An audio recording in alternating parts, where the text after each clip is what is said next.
Chapter 964. At that moment, downstairs, the cleaner who was sweeping the floor by the roadside would look at Zhongting's door from time to time. In the morning he saw Mu Qiqi enter. In the evening he saw Mu Qiqi and Xing Xiao come out of Zhongting's door.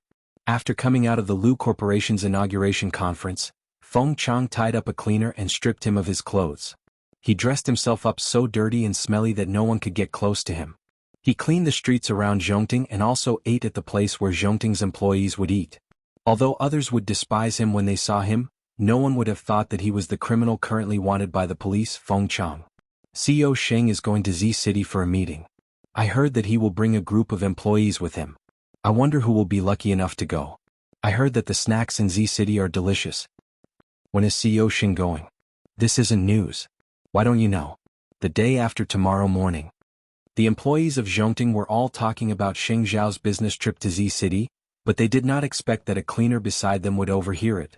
In fact, the employees of Zhongting were not so free.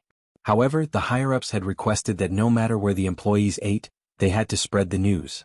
That was why this group of people were discussing such a problem on such an occasion. It turned out that Xing Xiao was going on a business trip. But was there a need to make such a big fuss about it? Feng Chang sneered.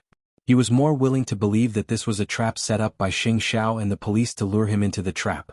Did they think that he, Feng Chang, was so easy to deceive? However, since Xing Xiao was willing to lie to him, he might as well play with Xing Xiao. He wanted Xing Zhao's little bride to be buried with his Shen Mei. After dinner, Xing Xiao and Mu Qiqi went home together. However, they saw the lawyer waiting at home. Mu Qiqi looked at Xing Xiao in confusion. Xing Xiao carried her upstairs and asked the lawyer to follow her to the study for a discussion. CEO Xing, this is the will you asked me to draft. Other than the shares of Zhongting and Huang Yao, all the movable and immovable assets under your name will be inherited by Madam. The lawyer placed the will in front of Xing Xiao. What are you doing? Mu Qiqi suddenly frowned and looked at Xing Xiao unhappily. Birth, old age, sickness and death are all very common. In fact, I've wanted to do this for a long time. I've made my will long ago, but I haven't brought it to justice yet. I believe that Mom and Dad won't have any objections if I leave everything to you. You have no objections? But I do. After saying that, Mu Qiqi turned to look at the lawyer and said loudly, I want to make a will too. What do you have to leave for me? Xing Xiao asked, amused. Why don't I have it? I have this in my stomach. Mu Qiqi pointed at her stomach. If you don't make a will, the child won't call me Dad? Xing Xiao stopped her from being willful. This is just a precaution. I could have done it behind your back, but now that I'm doing it in front of you, can't you just listen to me calmly? It was only then that Mu Qiqi calmed down. She looked at him with a look that said, let's see what else you can say. I made such a big move just to show Feng Chang. Tomorrow the lawyer will go and notarize it. Feng Chang naturally thought that I went on a business trip with the determination to die. In order to make the scene realistic, I want to sign this will.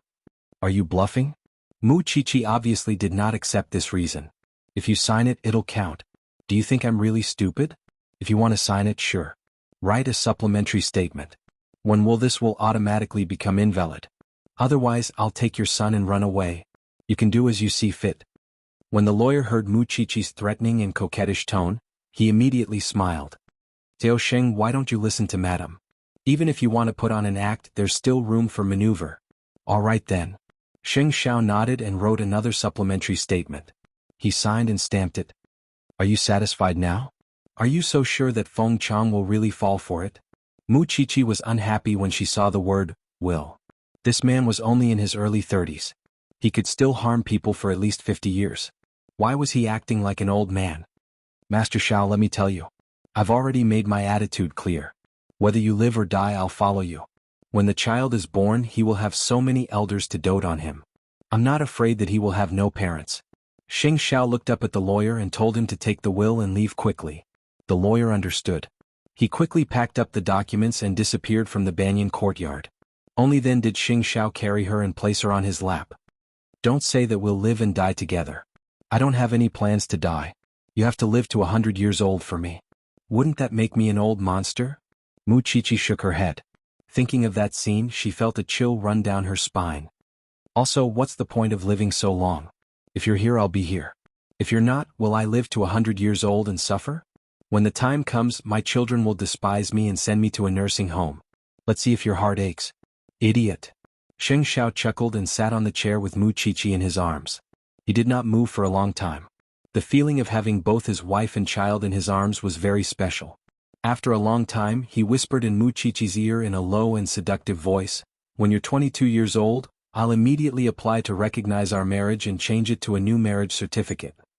"Who cares?" Mu Qiqi slid down from Sheng Xiao's body. Sheng Xiao watched as she entered the bathroom with her belly propped up. The smile on his lips became even more obvious. This thing had made up her mind to be with him no matter what. Therefore he could not let anything happen to her. He could not leave her alone and be sad. However, this thing did not ask him for an answer. If she left first, what would he do?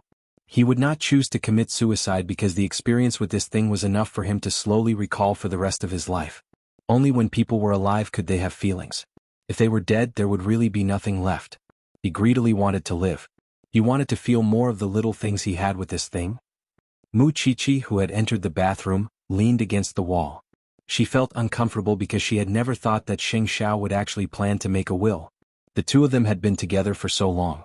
This was the first time she had deeply imagined what she would do if Sheng Xiao was no longer around. What she felt now was that she might be in so much pain that she would forget to breathe. Would be fine. So what if it was Feng Chang? Sheng Xiao had never lost before. This time he would never lose. Thinking of this, Mu Qiqi felt a little better. Only then did she stick out her belly and pick up the toothpaste for pregnant women. However, she also realized that her hands were actually trembling. Chapter 965. That night, Mu Qiqi lay in bed but she could not fall asleep. Even if she fell asleep, her mouth would mumble something. No one knew what she was saying. Sheng Xiao woke up in the middle of the night and heard the little thing crying. He quickly turned on the wall lamp and shook Mu Qiqi awake. Mu Qiqi woke up with a start. There were still tears at the corners of her eyes. "Did you have a nightmare?" Sheng Xiao's voice was soft and hoarse. "I'm fine." Mu Qiqi shook her head and reached out to wipe away the tears at the corners of her eyes. "Maybe the child in my stomach kicked me." Sheng Xiao sat up and hugged Mu Qiqi in his arms. He rubbed her head and said, "Even if you want to find an excuse, find a decent one. Tell me the truth. What happened?" Mu Qiqi could not hold it in for a moment. Her voice was a little choked. "I dreamed that I was dissecting Lu Zhao. After the autopsy, I realized that the person lying on the autopsy table was you. Xiao Xiao, can you not go? I'm really scared. Can you not go?" After Sheng Xiao heard her words, he hugged her tighter and let her vent. "I'm guilty of making a pregnant woman cry. However, you're just generous with your words. Why didn't you stop me from the beginning?" "Do my words matter?" Mu Qiqi raised her head and asked with a sobbing tone. "I naturally can't listen to other people's words. I'm Sheng Xiao. But I naturally have to listen to you because you're Sheng Xiao's woman." Sheng Xiao hugged Mu Qiqi and patted her back gently. "Calling you an idiot isn't an insult at all. So, you're not going?" "I'm not going," Sheng Xiao answered. Seeing Mu Qiqi's sad look just now, Sheng Xiao's heart ached. He could do anything but he could not see the little thing sad. "Then what about Feng Chang? Don't take it for granted." Sheng Xiao hid her hand under the blanket and covered it. Then he leaned over and kissed her forehead. "I'll send someone else. Feng Chang will think of another way. Are you really not going? Don't tell me you're going to leave after I fall asleep?" Sheng Xiao laughed when he heard that. "Are you that insecure? Why don't you try pregnant? I know Feng Chang is not easy to deal with, but I also believe in Captain Tang's ability. I think you should also try to believe in Captain Tang. He will find Feng Chang's whereabouts. Do you believe that?" "Alright, let's not talk about this anymore. Can we sleep now?" Sheng Xiao looked at the time. It was only 4 in the morning. Even if he wanted to inform Tang Yen that there was a change in the plan, he had to wait until tomorrow morning, right? "Do you mean what you say? When was it not?" Sheng Xiao asked in return. Mu Qiqi pouted and thought about it for a moment. In the end, she obediently lay down. Don't blame her for being willful. Pregnant women were very fragile in the first place. She wanted to be Xiao Xiao's support, but she really felt that he did not have to go. It was not a multiple-choice question. While the couple was lying down to rest, Tang Yen had already been on duty for an hour. That was because the bodies of the sanitation workers had been discovered and reported to the police. Some people even claimed that they had a clue about Feng Chang, who was the foreman of the sanitation workers. It was a cold day and it was shrouded in thick fog. The visibility was less than 50 meters. Tang Yen and the other two criminal police officers saw the bodies in the sanitation workers' rented house and learned about the situation from the foreman. "Officer, the one who died is one of my workers. His name is Fan Linxing. Usually he's in charge of cleaning this area of Zhangping Road. But today someone reported to me that Fan Linxing wasn't at his post. The person cleaning Zhangping Road was a stranger. I quickly went to take a look and found that the person was actually a fugitive. Luckily, I was alert and didn't go up to call him. If I really angered those outlaws, I would have lost my life." In order to find the real Fan Linxing, I rushed to his residence. When I kicked the door open, I found him soaked in a water tank. I was so scared that I immediately called the police. "Captain Tang Zhongting is nearby," the assisting police officer said to Tang Yen. "That Feng Chang might be trying to find out more about CEO Sheng and waiting for an opportunity to make a move. That makes sense. It's easy to deal with him if he appears. I'm just afraid that he won't show up." Tang Yen looked at another innocent person with a gloomy expression. Thinking of this, Tang Yen continued to turn around and ask the foreman, "After that, did you pay attention to the whereabouts of that wanted criminal?" "I saw him walking towards the north. I also have acquaintances in that area. If you want to ask around, I can help. That area is the slums, and the social relations in the surrounding area are complicated. However, I have two acquaintances who can speak to me in that area." Tang Yen looked at the cleaner's body and quickly said to one of his subordinates, "Call the forensic doctor to deal with it." "I'll go." "Okay, Captain Tang. How many more people does this Feng Chang want to harm?" After Tang Yen said this, he ignored his fatigue and quickly led his men to follow the foreman to the slums. That area was indeed the most complicated area at the edge of Jianchuan. It was difficult to control the people there. Therefore it was indeed a good choice for Feng Chang to hide here. Then the foreman brought Tang Yen and the others into a billiard hall. Even in the early hours of the morning, there were still many young people playing here. "Brother Ching, I want to ask you about something." The foreman walked up and said to the owner of the shop, "You have a lot of connections. Can you let the neighbors on the street pay attention to this person? He just killed one of my workers and he's a wanted criminal." The foreman handed over the photo. The other party was a big guy. He was tall and had a cigarette in his mouth. At a glance, it was obvious that he was not to be trifled with. However, when he spoke, he was very loyal. "I hate those cowards who use their hands to vent their anger the most. If you have the ability, come and kill me. If you have news of him, call us." Tang Yen picked up a pen and paper on the counter, wrote down his phone number, and handed it to the owner of the billiard hall. "Even if this kind of person doesn't want money, don't let me see him." Feng Chang was a fugitive, and now that he was full of revenge, he definitely had to come out to do some activities. "Alright, that's all for today. I'll wait for your good news. Take care, officer." The person called Brother Cheng put away the note that Tang Yen handed over and said to Tang Yen and the man. However, it was this officer that made Tang Yen instantly frown. However, he did not show it. Soon the few of them came out of the billiard hall. At this moment, Tang Yen said to the foreman, "Thank you for your hard work today." "It's fine, officer." After leaving the slums, Tang Yen got into the off-road vehicle, but he did not drive away immediately. Instead, he said to his subordinate, "Find the highest hotel nearby to stay." "Captain Tang, do you have any doubts?" Brother Ching seemed to know our identities the moment he arrived, so when the foreman spoke to him, he didn't express any doubts about our identities. After I handed him the note, "Do you remember what he called me?" Chapter 966. Tang Yen stayed in a nearby hotel. Of course, he did not dare to close his eyes. He held a pair of binoculars in his hand, but because of the fog, visibility was blocked, so he could only give up. Thinking of this, an idea suddenly flashed through his mind. It was a crazy idea. "Go and find me some makeup tools and a set of ragged clothes," Tang Yen instructed his subordinate. "Oh, okay," the subordinate quickly said and turned to walk out of the hotel. It had been many years since he had disguised himself. He did not know if he could still deceive everyone like he did in the past. At that moment it was already dawn. The sky was gradually turning blue. His subordinate returned to the hotel with a pile of women's things, although he did not know what Tang Yen was going to use them for. "Captain Tang, are you going to disguise yourself? Do you want me to find 2 makeup artists who know how to dress up?" "There's no need. Just wait outside. Help me find an old phone that can only be used to take pictures." Then Tang Yen carried his pockets into the bathroom. The subordinate scratched his head. He really did not understand what Tang Yen was going to do. He could only go out again and go straight home to find the old phone that he had never used before. Then he returned to the hotel. At that moment, Tang Yen had already finished disguising himself. However, when he walked out of the bathroom, he gave his subordinate a fright. "Captain Tang Yu." At that moment, Tang Yan's appearance had completely changed.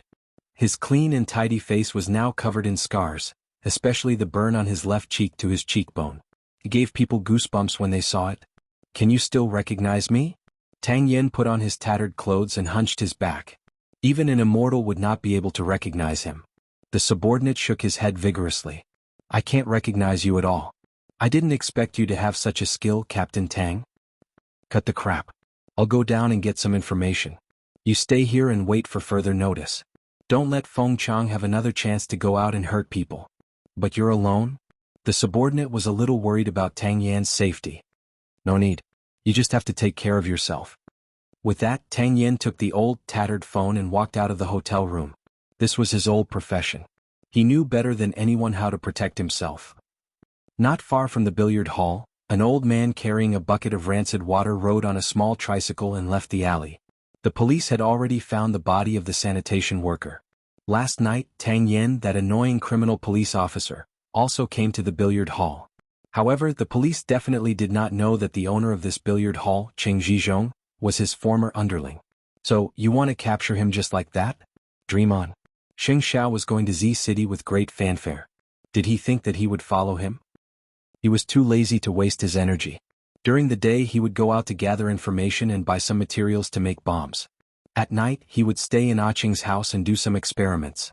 Of course, the two people he liked the most were the father and son of the Song family. He was on the wanted list for this father and son duo, but what about them? It was just that Yashang had suffered a little. However, with Song Buji's ability, it was not difficult for him to live a peaceful life. Looking at him again, everything had been destroyed. It had been destroyed by the father, son, and the little bride. Now that the Jianchuan police refused to let him go, he had to let the Jianchuan police know how powerful he was. Even if he was going to die, he had to drag some people down with him. When the sky brightened, Jianchuan seemed to have returned to peace. After Xing Xiao got up, he called Tang Yan, but found that Tang Yan's phone was turned off. Mu Qiqi was still in a coma because she had expended too much of her emotions last night. Xing Xiao put on his windbreaker and came out of the cloakroom. Seeing that the little thing still showed no signs of waking up, he went downstairs and instructed Fifth Aunt, "When young madam wakes up, prepare some calming soup." When Mama Xing saw him go downstairs, she asked him, "I heard you're going to Z City?" "I'm not going. Your daughter-in-law won't allow it." Xing Xiao directly dispelled Mama Xing's thoughts. That Feng Chang is really a cruel fugitive. The police just reported that someone died because of Feng Chang, and it was a sanitation worker. Mama Xing had reason to be so worried. Xing Xiao suddenly understood why Tang Yan's phone was turned off. He should be at the scene of the crime. "Don't worry, Mom. The vice president will take care of tomorrow's itinerary. Nothing will happen." Xing Xiao comforted her, making Mama Xing feel more at ease. "That's good." Mama Xing heaved a sigh of relief. "Now that Qiqi is old, she can't do without you the most. Take more time to accompany her at home. No matter how important work is, it's not as important as your child. Don't worry, okay?" Xing Xiao patted his mother on the shoulder and left the house after breakfast. Su Che was already waiting at the door. When he saw Xing Xiao, he immediately came up to him and said, "I've already gone to find out about the sanitation workers. It was indeed Feng Chang who did it. Now the police are urgently investigating the case. I also heard that Captain Tang, in order to confirm Feng Chang's whereabouts, he even sneaked into the slums. I think we can completely trust Captain Tang on this matter." Xing Xiao had never doubted Tang Yan's ability. He just wanted Feng Chang to be brought to justice one day. "I'll let the vice president handle the matter of going to Z City tomorrow." After saying this, Xing Xiao opened the door and got into the car. Su Che was stunned for a moment before he heaved a sigh of relief.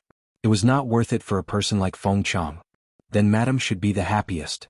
Was she happy? Xing Xiao thought to himself, perhaps. She was so noisy in the first half of the night. After knowing that he wasn't going, she slept soundly and drooled for the second half of the night. Her emotions were so obvious on her face. She must be happy, right? Then, about the will, does it not need to be notarized? Su Che asked as he drove. The will still needs to be notarized. However, it's changed to a gift and there's no need to make a big deal out of it. I originally planned to give these things to the little one. In the future I'll just be a worker and work for her. After Su Che heard this, he clicked his tongue in his heart. It was obvious how much he doted on his wife. Then we don't have to care about Feng Chang's case anymore, right? Later, go to the branch office and ask them what kind of assistance they need. As long as it's related expenses, Zhongting will bear all of them. Xing Xiao lowered his head and answered as he looked at his phone. Understood. Su Che nodded. Because Feng Chang had killed another person, the father and son of the Song family were now very nervous. Although the police were searching for Feng Chang, no one knew when this ruthless bandit would drag the father and son into the water. Back then Song Jiang had invited Feng Chang back to help him. However, who knew that Lu Zhao's case would turn out like this? Chapter 967. However, Old Cheng was not annoyed. He only replied, "Old Mr. Song, are you afraid to go out? What do you think? There's a murderer outside." Song Jiang pointed outside the door. "Then why did you ask him to help you back then?" Old Cheng crossed his arms and asked Song Jiang, "Are you regretting it now?" "Let me tell you, the police need evidence to speak." Old Cheng shrugged, indicating that he had already shut up. Song Jiang was so angry that his face turned red, but he could not do anything to the police. He could only curse, but other than that he could not do anything else. Old Cheng did not want to waste time in the Song family. He wanted to follow the team and follow up on Feng Chang's case. However, his wish was soon fulfilled because Xing Xiao cancelled his trip to Z City. In other words, he did not need to delay the Song father and son any longer. Since that was the case, what was there to protect? Upon receiving the notice to retreat, Old Cheng immediately revealed an excited expression. "Old Song, I know you don't want to see me. As you wish, my colleagues and I will immediately evacuate the Song family. Please forgive us for disturbing you for the past day and night." Hearing Old Cheng say that they were going to evacuate, Song Jiang was suddenly stunned. When the police were still here, although he was annoyed, at least he was safe. Now that the police were suddenly going to evacuate, if Feng Chang came back, who would be responsible for his and Song Buji's safety? No, shouldn't the police give me an explanation? Why did you come and leave just like that? We want to gather all the police forces to arrest Feng Chang.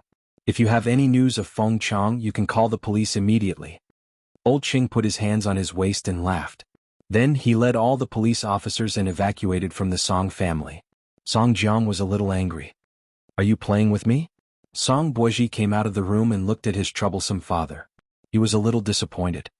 "You used to be quite good at pretending. You faced everything with a smile. What happened now? Feng Chang killed again." Song Jiang sat on the chair and slammed the table. "I'm most afraid that he doesn't want to live and will drag us down with him. There are still bodyguards around.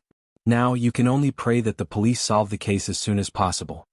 Song Buji leaned on the table and sneered. "If I had known that he was such a scourge, I wouldn't have suggested that you recruit him."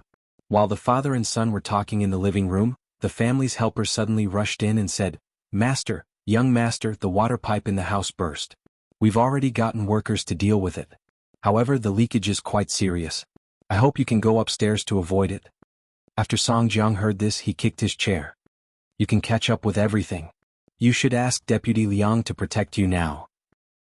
Song Buji looked at his father with a smile, his teasing tone growing stronger. But there was nothing they could do. The water pipe had burst, and the sound of running water could be heard from the kitchen. The father and son could only hang their heads and go to the second floor. The servant immediately called for a worker to repair the water pipe. The worker was wearing a mask and a hat and carrying a toolbox. After entering the Song family's villa, he didn't need to ask for directions at all and directly found the Song family's kitchen. "You're finally here. Hurry up and fix it. The house is flooded and the main switch is broken." "Okay, please go out first." The man put down the toolbox and said to the servant, "Hurry up, the two male masters are angry upstairs." With that, the servant left the kitchen, and the plumber immediately took out a few things from the box. While he was repairing the water pipe, he also placed a package wrapped in black cloth in the cupboard. If it was ignited, the Song family would instantly turn into ruins. And the two scumbags upstairs would also be smashed into pieces. At 9 o'clock in the morning, Mu Chichi finally woke up after a good night's sleep. She got up and saw that Xing Xiao was not by her side, so she quickly went downstairs. Xiaoqi walked slowly. Mama Sheng saw her anxious expression and knew what she was looking for. She smiled helplessly. "Eighth brother has gone to Zhongting. He won't go to Z City. Don't worry." After Mu Chichi heard this, she heaved a sigh of relief. "I had a nightmare last night, so I was scared. I've already educated eighth brother in the morning. Now that you're about to give birth, I asked him to spend more time at home with you. Mama Sheng helped Mu Chichi sit down at the dining table. Before he left, he asked Fifth Aunt to prepare some calming soup for you. Drink it while it's hot. Mu Chichi nodded. However, after breakfast, Feng Shanshan carried her son and went to the banyan courtyard. Why are you here? Mu Chichi walked around the living room with her belly propped up. Tang Yin went out in the middle of the night and hasn't come back yet. I couldn't sit still at home, so I brought the child over to see you, Feng Shanshan explained as she shook her son. What happened now? Mu Chichi's expression changed at once. Another sanitation worker died, Feng Shanshan said. It was done by Feng Chang. A passerby provided clues, so Tang Yin is still at the scene. After hearing this, Mu Chichi did not know what to feel. On one hand, she was glad that she had stopped Xing Xiao in time. On the other hand, she was filled with guilt for those innocent lives. You're still pregnant. Don't think about anything else. Mu Chichi did not speak for a long time. She only looked up at Feng Shanshan and asked, I'm quite selfish, right? I didn't let Xiao Xiao take the risk, but I could only watch as Captain Tang searched for Feng Chang everywhere and was in danger at any time. Feng Chang's target is me, not those innocent people. Although I don't know why he made me his #1 target, he just hates me. That's undeniable. Shanshan, do you blame me? You're a pregnant woman. What can you do? Moreover, Tang Yin makes a living. He's a police officer, and investigating cases is his mission and responsibility. Not to mention the danger this time, every time he carries out a mission he comes back injured. But this is his choice. Feng Shanshan chuckled and said, I don't blame you, nor do I blame him. I just feel that it's hard to bear. Mu Chichi knew how worried she was about Xing Xiao. Feng Shanshan was very worried about Tang Yin. It's precisely because it's hard to bear that I carried my son up here for a walk. After hearing this, Mu Chichi felt even more guilty because she felt that she should be the one to bear all of this. Don't think so much. The child in your womb is important. Shanshan, believe me. If possible, I will help Captain Tang solve the case at all costs, but I really don't have the strength to do so now. Chapter 968. You two children are just too affectionate. Mama Sheng could not continue to avoid them. She walked out of the room and sat beside Mu Chichi. But think about it. Do they really need you to worry about them like this? Yes, the enemy is indeed ferocious. The outlaws are scary and intimidating, but you have to believe that they are not fighting alone. There are so many people waiting to catch the criminal. Why can't you have a little trust in each other? If you are too concerned about gains and losses, it will be easy for you to get hurt. Although I know that one of you has just given birth and the other is about to give birth, if you want them to be free of distractions, then listen to mommy and let the men do what they want. They have their own world to live in. Don't restrain yourselves just because of your emotions. Mommy is also worried about 8th brother. But there are some things that he needs to do. I also know that Shanshan has no other relatives in her family. But I also believe that you support Tang Yin from the bottom of your heart, don't you? Don't be afraid, okay? To you they are unique, but to us they are just as important. Mama Sheng's words made the two women's eyes turn red. You have to know that you are already mothers. You are no longer the little girls who need to be coaxed and lied to. You have to shoulder the responsibility that belongs to you. Mommy? Mu Chichi leaned into Mama Sheng's arms. I'm too selfish. You come too. Mama Sheng reached out to Mu Chichi and Feng Shanshan and hugged them like a normal mother. Be strong, okay? I have always believed in those two boys. Why don't you believe in your own eyes? Perhaps it was because they were not old enough and experienced enough. The two little women in Mama Sheng's arms were very sad. Especially when their men were facing danger, they always thought that they did not want them to be in danger. They believed in them. At this moment it was not easy to do so. Because there was only one person. If he was gone, he would be gone forever. Just as Mama Sheng said, the more worried they were, the more they would worry about gains and losses. Do you feel better? The two of them poked their heads out of Mama Sheng's arms and nodded at the same time. Since that's the case, let men do what they want to do. As long as they love you, let them bear their own responsibilities. Thinking of this, Feng Shanshan felt much more enlightened. A few years ago, when Tang Yin was undercover, he had been facing desperados. He was not afraid then, and he would not be afraid now. She was the one who had dug her own grave and caused Chi Chi to suffer as well. You too. 8th brother isn't at the front line. Why are you so worried? How could he be scared so easily? I don't want Xing Xiao to go to Z City because I don't think it's necessary. If there's a need, I won't stop him, although I'm a mother. Mama Sheng pinched Mu Chi Chi's nose. Silly girl. Mu Qiqi and Feng Shanshan looked at each other. Indeed, the two of them were really silly. Thank you, Mommy. You've untied the knot in our hearts. It's great to have you. Although your mother has passed away a long time ago, I've always treated you like my own daughter. There's no need to thank me.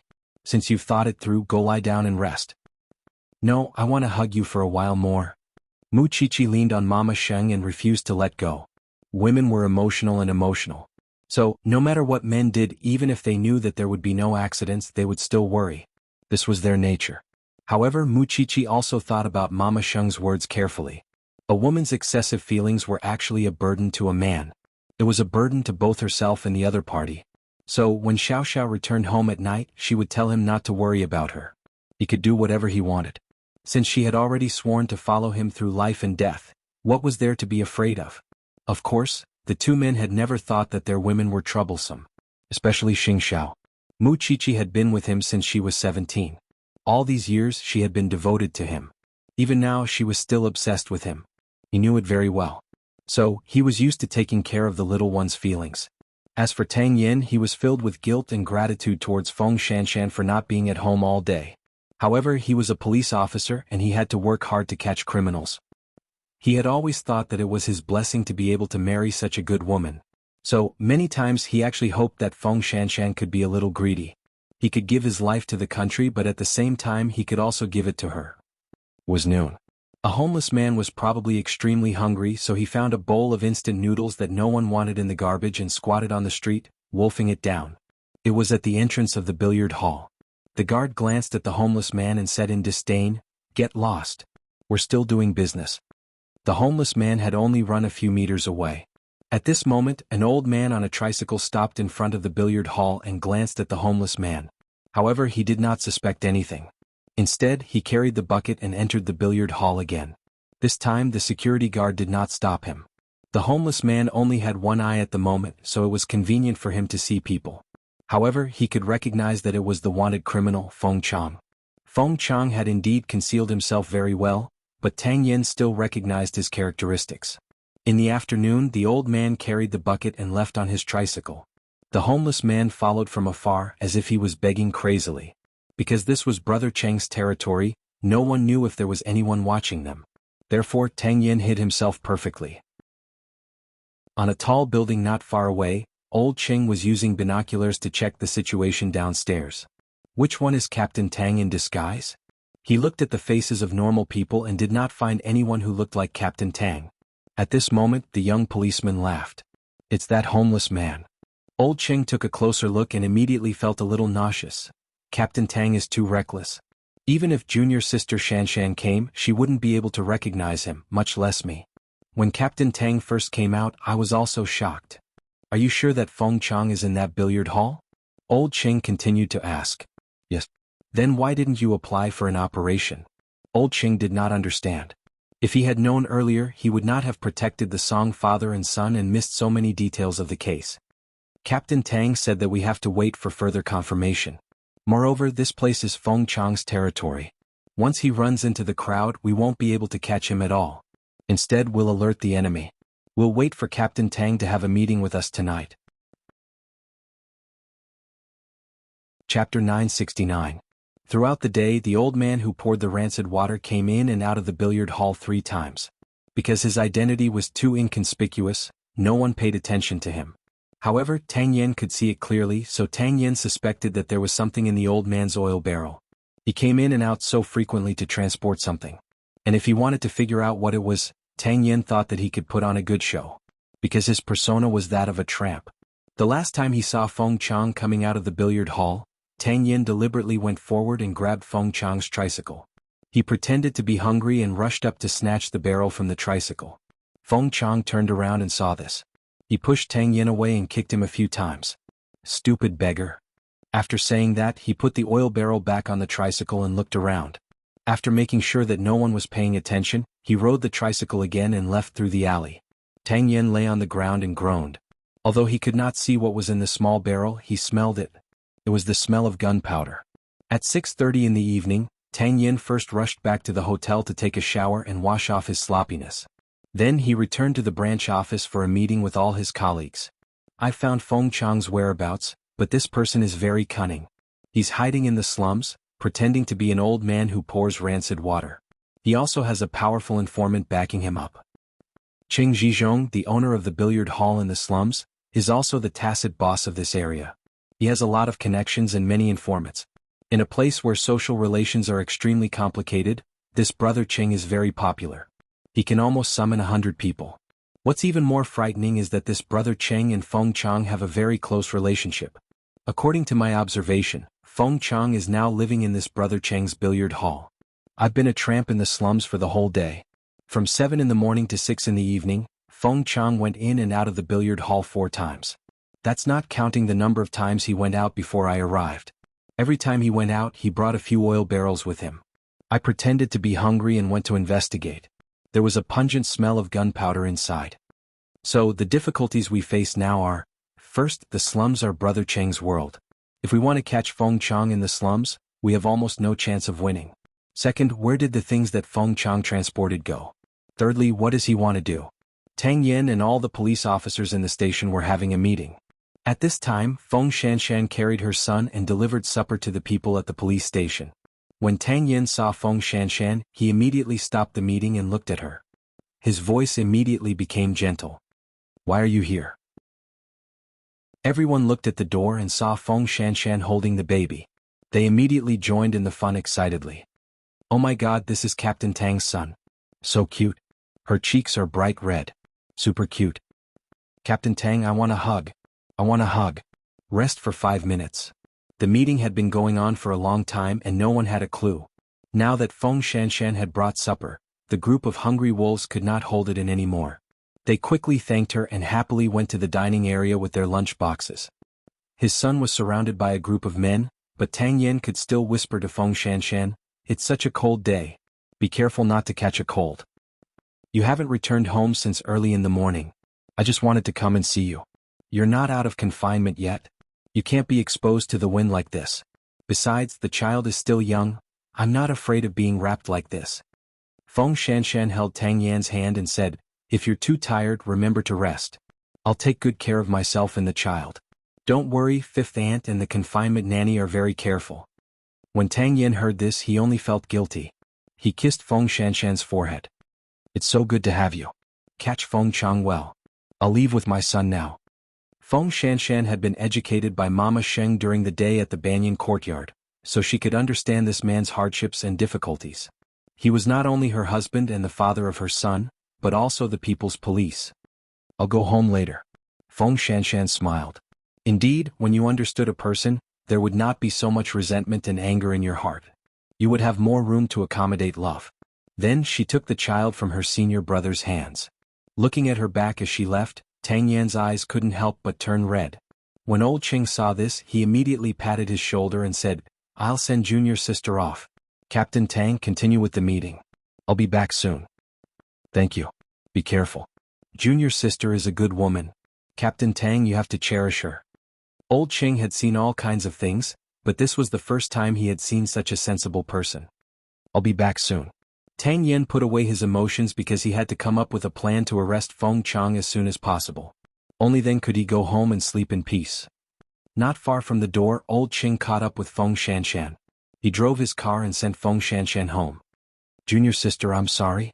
As a police officer, I'm quite helpless." Captain Tang went out to the field at 3 in the morning. He was undercover for the whole day today. He only ate a normal meal during the meeting. "I don't blame him," Feng Shanshan said. She knew that as long as Tang Yen was at home, he would be a dedicated husband. In the middle of the night, when her son was hungry and crying, as long as he heard it, he would definitely be the one to get up. After this case is over, I hope the higher-ups can give Captain Tang a good vacation. As long as Tang Yen could rest normally, Feng Shanshan would be satisfied. She did not necessarily need a vacation. However, on the way back, Mu Chichi called from the Banyan courtyard. Her tone was very urgent. "Feng Shanshan, is that you?" "Of course it's me. Who else could it be?" On the other end of the phone, Mu Chichi suddenly heaved a sigh of relief. "I thought you were killed in the explosion. Aren't you at home?" "What happened?" "Your house exploded. Now the firefighters are here." "Where are you?" Feng Shanshan thought of the explosion that Mu Chichi mentioned and immediately felt a chill run down her spine. If she hadn't brought her son out to see Tang Yin, perhaps by now, I'm on my way back. I brought my child to the police station to deliver supper. Come back quickly and call Captain Tang. After saying that, Mu Chichi hung up. Feng Shanshan put down her phone and quickly looked at old Cheng. Senior brother Cheng, I might have to turn around and go back to the police station. Something happened at my house. When old Cheng heard that, his brows furrowed, but he reacted quickly and immediately turned around. Feng Chang had actually sent a copy of the gunpowder that Tang Yin had found during the day to Tang Yan's house.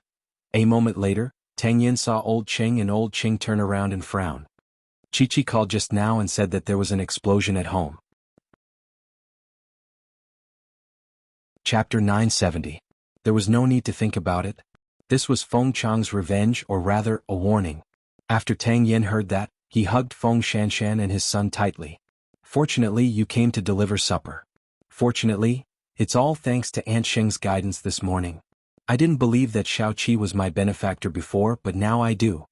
Tang Yin hugged her and thought of how Feng Chang had gone in and out several times today to transport that thing. Therefore, it was definitely not only his family that had been given explosives. No one had thought that this bandit would be so cruel. Old Cheng, take the photo to the traffic control department immediately and get the surveillance footage of Feng Chang's activities. I was afraid of alerting the enemy during the day, so I couldn't follow him. Call me as soon as you have any news. The rest of you follow me to the police station. However, the location of this field trip was a little special. It was his own home. He had promised to go home and rest at night, but he didn't expect it to be in such a way. Also, the Song family might have been sent this thing. Two of you go and confirm it. No one could predict how crazy Feng Chang was. Your speed would never be able to keep up with his movements. At 9 o'clock at night, the servants of the Song family were boiling water in the kitchen. After someone came to clean the pipes during the day, she kept feeling that there was a strange smell in the kitchen, but after searching around she didn't find anything suspicious. Auntie, the water I asked for isn't ready yet? Song Boiji, who was wearing his home clothes, walked downstairs with his hands in his pockets. When the servant saw it, she immediately smiled and said, "Young master, it's done." "All right, you can get off work now," Song Boiji said as he walked toward the stove. The servant took off her apron and was about to get off work when she heard the doorbell ring. The helper quickly went to open the door and saw two police officers standing in front of her. "Officers, what can I do for you? Did any strange people come to your house today, or did you receive any strange packages?" The police asked. "Other than the plumber, no other strangers have come in," the servant answered after thinking for a while. "Where did he move? Can you bring us there to have a look?" After hearing the police's words, the servant turned to look at Song Boiji awkwardly. Song Boiji held his coffee cup and looked very relaxed. "They only evacuated at noon and now they're back to protect us." "Song Boiji, don't be so cheeky with me. Now that Feng Chang has sent explosives to his enemies, if you don't want to be torn to pieces, you'd better cooperate and put away your young master heirs. We're very busy too." The two policemen did not give Song Boiji any face. After saying that, they were about to force their way into the Song family's home, but they were stopped by Song Boiji. "Even if you are the police, you can't trespass on private property, right? Feng Chang didn't send anything here. You can go back." The two policemen looked at each other. They really couldn't stand Song Boiji's ignorance. "All right, we've already been here, but you're the one who didn't cooperate. If something happens, don't blame us for not reminding you." After that, the two of them closed the door. Song Boiji smiled coldly and leaned against the door frame to drink his coffee. However, before the two policemen could walk far, they heard a loud bang. They turned around and saw that the entire villa had been engulfed in a sea of fire. Although the father and son of the Song family deserved it, as a policeman, saving lives and helping the wounded was their mission. Therefore, they called the ambulance while running to the fire. 8 o'clock in the evening. Tang Yin brought the group of people to his home. However, the small villa that was originally in good condition had now turned into ruins. The fire brigade had already extinguished the fire, so the police were going to start an investigation immediately. Taking this opportunity, Tang Yin sent Feng Shanshan to the banyan courtyard. When Mu Chichi saw Feng Shanshan's face, her eyes turned red. "Do you know how scared I was when I heard the loud noise? I had a premonition that something had happened down there. I brought the child to the branch office to deliver supper to Tang Yin." Feng Shanshan reached out and hugged Mu Chichi. "To be precise, it was Auntie's words that enlightened me and saved us." Feng Shanshan turned her gaze to Mama Sheng. "This is your own blessing," Mama Sheng replied as she hugged the child. I might have to trouble Auntie to take in my wife and child tonight. It's a mess outside now. I have to go out and clean up the mess first. It's no trouble at all. Just stay. Mama Sheng liked lively scenes. Moreover, Feng Shanshan's child was so cute that she could hug him. Where's Xiao Sheng? Hasn't he gone home yet? Tang Yin asked Mu Qiqi before leaving. Since Feng Chang was his enemy, Xing Xiao should also be one of his targets. He's still in a meeting, but I've already called him. He's on the way back, Mu Qiqi answered. Actually, according to normal times, Xing Xiao would only be home in half an hour. Call him and tell him to do his best to investigate Zhongting's safety hazards. I received a call from my subordinate on the way here just now. The Song family was not spared. What about the Song father and son? They've been sent to the hospital. After Tang Yin said that, he gave Feng Shanshan a few more instructions. Then he quickly disappeared from the entrance of the Banyan courtyard. Mu Qiqi had a premonition that tonight, there might be a life-and-death battle with Feng Chang. As for the Song father and son, it was best if they did not die. It would be better if they were half dead. On the other side, Xing Xiao had already received the news of the explosion while he was still in the meeting. Su Che rarely entered the door and interrupted his meeting on such occasions. The seriousness of the matter was obvious. Therefore, from the moment something happened to Tang Yan's family, Xing Xiao had already asked Su Che and all the employees of Zhongting to stop what they were doing and immediately conduct a comprehensive safety check. Feng Chang was a lunatic, so he had to retaliate in a crazy way. As of 8:30 p.m., Zhongting did not find anything unusual. Thinking about it, Feng Chang probably did not have time to deal with Zhongting. Of course, Xing Xiao did not leave out the Sheng family. On Huang Yao's side, Sheng Kai used the same method to completely eliminate the safety hazards with his subordinates. For now, everything was normal. It looked like tonight was destined to be a sleepless night. Fortunately, everything was fine at home. Xing Xiao stayed in the office and did not get up to go home. In fact, when he was talking to the little one just now, he had already said that he was on the way. President, it's time to go. Su Che, do you believe it? I have a feeling that Feng Chang will come here tonight. Xing Xiao turned his head and said to Su Che. Xing Xiao turned his head and said to Su Che, maybe I've been with the little one for too long, and I've been infected by her magical power. Chapter 971. Now there had been 2 explosions in Jianchuan, and one of them was the police's residence. When the chief found out, he flew into a rage and applied for a multi-department joint operation overnight just to arrest Feng Chang. While Tang Yin was returning to Jianchuan for a meeting, 4 plainclothes guards were arranged outside the billiard hall. As long as they found out about Feng Chang's movements, they would immediately report it. Not only that, but the police also decided to arrest Feng Chang after midnight to minimize the threat to the innocent people. However, Feng Chang had created so many big cases. He already knew that the police would definitely do their best to arrest him this time. However, he had blown up Tang Yan's home and the Song family's home. It was worth it, but he still wanted to blow up Zhongting's building. Xing Xiao was right. Feng Chang's final destination was Zhongting. Relying on his familiarity with the surrounding terrain, he had already left the billiard hall with the guests when night fell. At this moment he was no longer in the billiard hall. He had not been able to see through Tang Yan's disguise for the whole day, but the few plainclothes policemen were too lousy.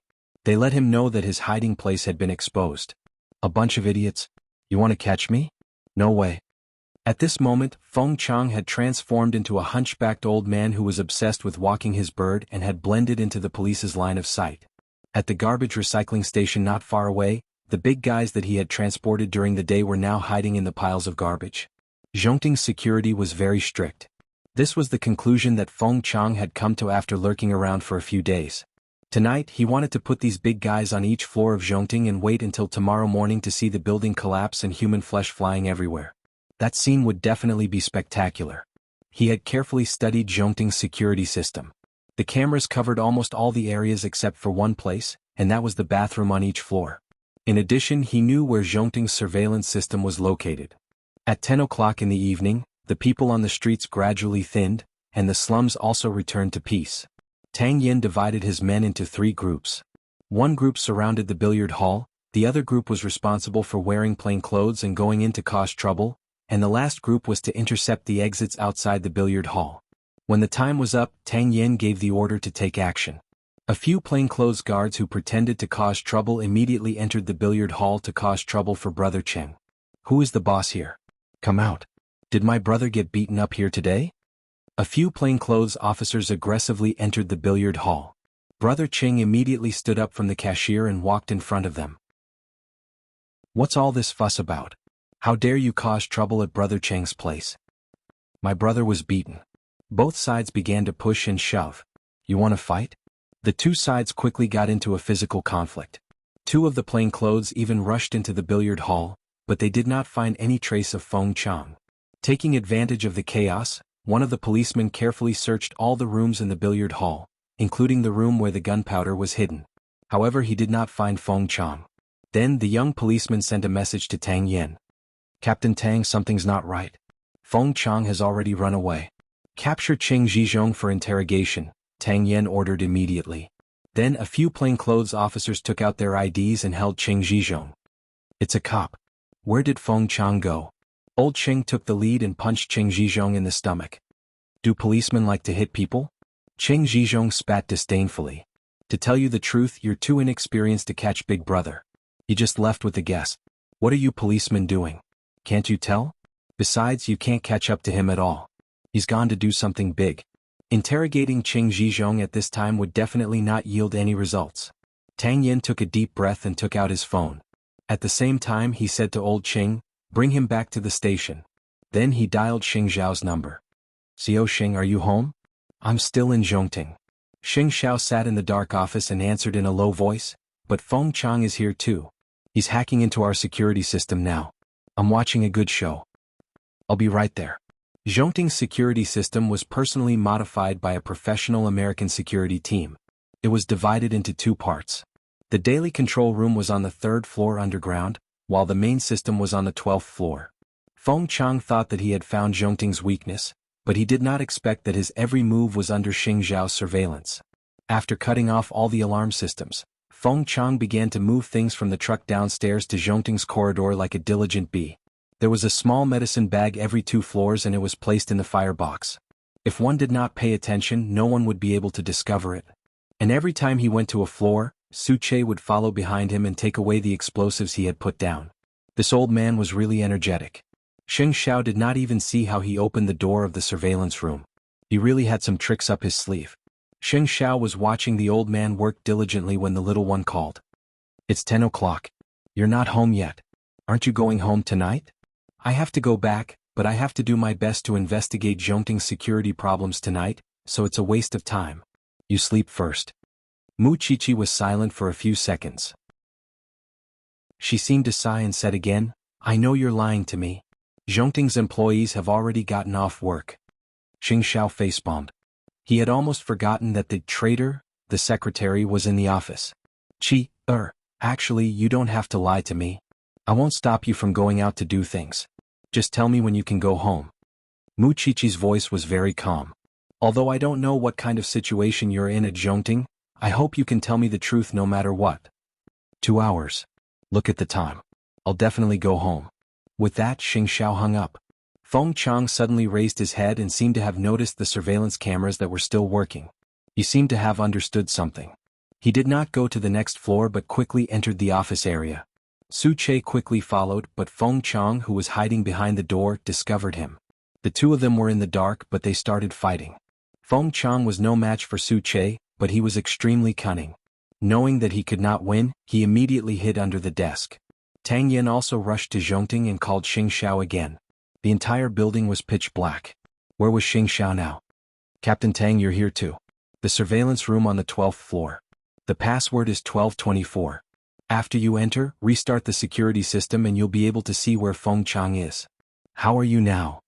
I'm at the top floor. Su Che is chasing after Feng Chang. Tell Su Che to be careful. Feng Chang might be carrying a homemade weapon. With that, Tang Yen hung up the phone, pulled out his gun, and entered the building. Chapter 972. Su Che chased after Feng Chang, but Feng Chang was too cunning. He used all his previous experience in the underworld, causing Su Che to suffer a lot. Su Che decided to use a little trick. He pretended not to be able to find Feng Chang and turned to walk toward the corridor. He pretended to be upstairs, but in fact he was hiding at the corner of the stairs. However, he did not expect Tang Yen to restart the security system, and the entire building of Zhongting was lit up. Su Che looked forward and saw that Feng Chang was already holding a gun. He was one step ahead of him and aimed it at his head. "Kid, let's see if your hand or my gun is faster. Take me to Xingxiao." Su Che raised his hand and was about to walk down the stairs, but Feng Chang gestured for him not to move. "Just take the stairs." Feng Chang was extremely cautious. He knew that if he took the elevator he might be set up, so he asked Su Che to take the stairs. "Behave yourself. Don't turn around. Otherwise I'll shoot you in the head." Su Che looked at Feng Chang from the corner of his eyes. At the moment he had no choice but to walk step by step toward the top floor. Xing Xiao had already seen the scene of Feng Chang pointing a gun at Su Che from the surveillance cameras. At that moment Tang Yin had already arrived at his office. Tang Yin put away his gun and walked to Xing Xiao's side. "Su Che has been kidnapped. Feng Chang should be coming up to the top floor to see me. I'll go from behind and stop him," Tang Yin said as he looked at the surveillance cameras. He paid attention to the number of floors and said to Xing Xiao, "Let's keep talking. Feng Chang is very wary. When you go downstairs or block him, there will definitely be footsteps. I'll go down with you and confuse him. There are 8 elevators in Zhongting. I'll press the button to stop on each floor and disturb Feng Chang. You act according to the situation." "Okay." Tang Yin saw Xing Xiao follow him out of the office and the two of them split up. At that moment, Su Che and Feng Chang were still 12 floors away from the top floor. With their speed, Tang Yin went down to the 8th floor and waited at the entrance of the corridor. However, perhaps because he sensed that there would be a lot of danger after going up, Feng Chang suddenly changed his mind and asked Su Che, "Did you bring your phone?" "Yes," Su Che answered calmly. "Take it out and call your big CEO. Tell him where we are and ask him to come down and pick you up. We'll wait for him here." Feng Chang leaned against the wall and did not move. He looked up and down, occupying the most advantageous position. Su Che put down his right hand and took out his phone from his pocket. Then he dialed Xing Xiao's number in front of Feng Chang. "Hello? Su Che? President, I was kidnapped by Feng Chang. I'm on the 27th floor now. Feng Chang wants to see you," Su Che said calmly to Xing Xiao on the other end of the phone. "I'll be right there." With that, Xing Xiao hung up. "Are you satisfied now?" Su Che hung up the phone and put it back into his pocket. "What do you want?" "Settle the score with Xin Mei." "She's my daughter," Feng Chang said coldly. "Then you should go to the police station. Don't think that I don't know that the person who provided the police with the clues is Zhongting's little bride," Feng Chang said with a gangster's expression. "Anyone who provokes me won't have an easy time." Soon, the sound of someone coming down the stairs could be heard. The atmosphere suddenly became tense. However, Feng Chang was very satisfied. His eyes flickered with pride. "What big shot of Jianchuan. You still have to listen to my orders obediently. Don't worry. In a while, I'll send the two of you to hell." Behind the two of them, Tang Yin had already quietly peeked his head out. However, the position that Feng Chang occupied was too advantageous to him. Therefore, Tang Yin could not show himself, let alone approach. A moment later, Xing Xiao, who was wearing a windbreaker, walked down the stairs. When he saw such a scene, he did not panic at all. "Raise your hands." When Feng Chang saw Xing Xiao, he shouted sternly, "Otherwise I'll make your little assistant's brain explode. You've been hiding for so many days. I thought you were going to fly a plane and crash it into Zhongting's building. I didn't expect you to be so shabby." Xing Xiao stood beside Su Che, but he did not raise his hand. "Cut the crap. Since you're going to shoot in the end, why should I raise my hand?" Xing Xiao asked Feng Chang. "Don't think that I won't dare to shoot. Listen, the elevator outside has been opening and closing. Many police officers have come. At this moment they're searching for you everywhere. If you don't shoot and kill us, how are you going to break even?" Xing Xiao leaned against the armrest and asked Feng Chang. "Moreover, if you hesitate for one more second, the police will have a chance to find you." "Xing Xiao, don't lie to me. Do you think I don't know your tricks? You're not qualified to provoke me and make me lose my composure. Since you've tricked me down, you have to do something, right? Am I wrong? You don't plan to kill us? I told you my goal is your woman. As long as you hand over your woman, perhaps I can let you go." Feng Chang held the gun and walked between the two of them. "Then you'd better take my life. Be more direct," Xing Xiao answered Feng Chang without hesitation. Feng Chang was distracted by Xing Xiao and had already neglected the surveillance downstairs. At that moment, Xing Xiao suddenly kicked Su Che's foot. Feng Chang immediately roared, "Don't move. Do you still want your life?" At this critical moment, Tang Yin took a step up the stairs and fired a shot at Feng Chang's arm. He heard the sound of the gun falling to the ground. Feng Chang wanted to reach out to pick it up, but Xing Xiao kicked him downstairs. Feng Chang was shocked. He turned around and wanted to escape, but Tang Yin pounced on him and pressed him to the ground. Then Tang Yin took out the shackles from his pants pocket and cuffed Feng Chang. "I'll bring you to justice now, you murderous demon. Officer Tang, do you think you've won?" With that, Feng Chang took out a switch from his pocket. They heard a beep and were shocked. They should have known that this old thing had something hidden on him. At that moment, it was 11:30 p.m. There was still half an hour before Xing Zhao's return time. Mu Qiqi looked at the time anxiously as she paced back and forth in the living room until Su Che called. He told her that Xing Xiao, Tang Yin, and herself were all in the hospital. When Mu Qiqi heard this, her expression changed. She quickly begged Papa Sheng. "Dad, send us to the hospital. Xiao Xiao is in the hospital." Seeing that Mu Qiqi was about to cry, Papa Sheng could not refuse. "Let's go. Go upstairs and get dressed first." Mu Qiqi was so anxious that her clothes were in a mess. Then she quickly went downstairs. Feng Shanshan handed the child to Mama Sheng and followed her to the hospital. The feelings of the two women were complicated. Chapter 973. Soon the two of them were sent to the hospital. It was fine for Feng Shanshan. After all, she had already given birth and her body was light. However, Mu Qiqi was heavy to begin with. She had to force herself to walk, which scared Papa Sheng. "Xiao Qi, slow down." Mu Qiqi looked for the emergency department and the emergency ward. Finally, she saw the three men in the doctor's office. At that moment, the doctor was bandaging the wound on the back of Xing Zhao's hand. Tang Yin and Su Che had also suffered some minor injuries, but none of them were serious. However, Feng Chang had exploded on the spot. His body was a bloody mess. At the moment of the explosion, Tang Yin had thrown Feng Chang down the stairs. Therefore, although there had been an explosion, the three of them were not affected. "Stop. I finally found you." Mu Qiqi immediately pounced on him. Her body went limp and she almost knelt in front of Xing Xiao. Xing Xiao quickly used his injured hand to catch her. "Why are you in such a hurry? We're already in the hospital. How can I not be anxious?" Mu Qiqi held her stomach and started crying. "I thought you were sent to the operating theater and were being resuscitated." Xing Xiao turned to look at Su Che. Su Che turned to look at the door. He was also very innocent, okay? Because his young madam did not give him a chance to say the next sentence. "This is the only injury." Xing Xiao freed one of his hands to show her. "Hurry up and get up. You're so heavy." Mu Qiqi seemed worried. She checked her body again and nodded. "It's fine. It's really fine." It turned out that when things were in chaos they would cry like a child. Thinking of this, Xing Xiao hugged her and walked out of the doctor's office. "Let's go home, but your injury?" Feng Shanshan stood at the door. Seeing that they could still talk and laugh, she felt that this was a dream. Tang Yin turned around and saw Feng Shanshan behind him. He smiled at her forcefully and gestured to her that his foot was only slightly injured.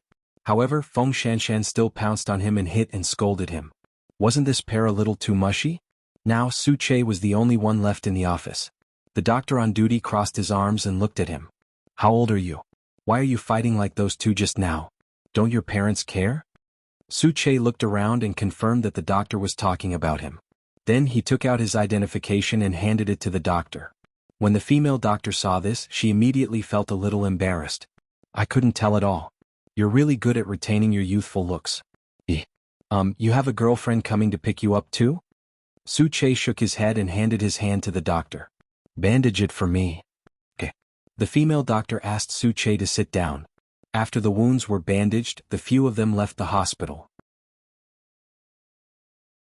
"I'll go to the bathroom to turn on the water for you." Xing Xiao reached out to stop her and pressed her shoulder. "There's no need. I'll go myself." "You can't touch." Before she could say the word water, Xing Xiao's kiss had already fallen. At first, he knew how to restrain his gentleness, but gradually, the desire in his heart was aroused.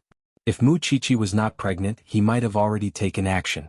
This place has become a lot bigger. After the passionate kiss, Xing Xiao hugged Mu Qiqi and teased her. "You're still in the mood to talk about this? What happened tonight? Why are you all injured? Where's Feng Chang?" Xing Xiao tidied up his shirt as he answered Mu Qiqi. "He's dead. He was blown to pieces.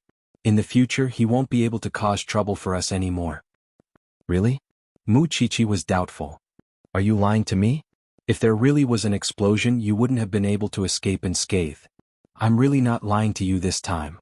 With that, Xing Xiao sat on the sofa and pulled the little thing onto his lap. When I saw you crying just now, I felt that I wasn't fit to be your husband. Nonsense. Mu Chichi quickly covered his mouth. There's no one in the world who loves me more than you do. The two of them hugged quietly for a while. Then Xing Xiao suddenly asked Mu Chichi, your birthday is coming up. What's your wish this time?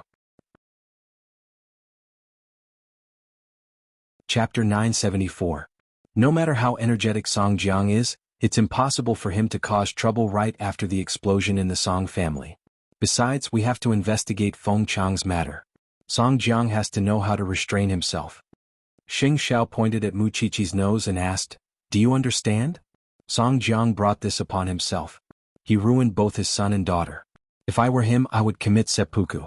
This was just Mu Chichi's one-sided thought. Song Jiang never thought so. Even if Song Buoji's right leg was gone this time, he still believed that on the road to revenge, how could there not be some sacrifices? A person like Song Jiang stirred up trouble in the name of revenge. For the sake of his own power and desire, he ignored human lives. He didn't even let go of his own children. I really don't believe that he will end up well. If you don't believe me, then don't believe me. You should at least let me take a bath first, right? After Mu Chichi heard this, she got up from Xing Xiao's lap. Without Feng Chang, she should be able to sleep peacefully tonight. Jianchuan Hospital the next morning. Song Buoji had been unconscious on the bed after the amputation. He had only just woken up now. When he opened his eyes, the first person he saw was not his father, Song Jiang, but his sister, Song Qiaoji, who he had looked down on in the past. She was wearing a white coat and was making ward rounds with the surgeon. Brother, you're awake? Song Buoji opened his mouth, but he could not say anything. Song Qiaoji quickly put down the medical records and moistened his lips. Only then did Song Buoji feel that his throat had improved. Why can't I move? Song Qiaoji stood up straight and saw that his right leg was empty. She did not know what to say. Song Buoji was very smart. Looking at her expression, he knew that things wouldn't be so simple. So, he used all his strength to prop up his head and saw his lower body. Then, he widened his eyes and fell to the ground, unable to accept what had happened. My leg? Brother, don't be like this. Technology is so advanced now. You can still stand up and walk in the future just without your right leg. Only the right leg is missing? Song Buoji almost went crazy when he got an affirmative answer. What's the difference between me and a cripple now? Brother, don't be like this. Where's Dad? Where's Dad? Song Buoji looked around. I don't know, I haven't seen him, but I know he's fine. Song Qiaoji replied patiently. Feng Chang's matter is quite big now. Perhaps he went back to take charge of the overall situation. After Song Buoji heard this, his face was expressionless. He only sneered. Go. Don't come to see me again. Big brother, you're the daughter-in-law of the Sheng family now. Why do you still have to call me big brother? Moreover, is there such a disabled big brother like me? I'm not your big brother. I've always looked down on you. Don't flatter yourself. Song Qiaoji knew how strong Song Buoji's pride was, so she did not force him. She was an obstetrician and had come purely to know if there was anything she could help with. She knew very well that their father was a complete beast. However, seeing how uncomfortable Song Buoji was, Song Qiaoji could only sigh and walk out of Song Buoji's ward with the other doctors.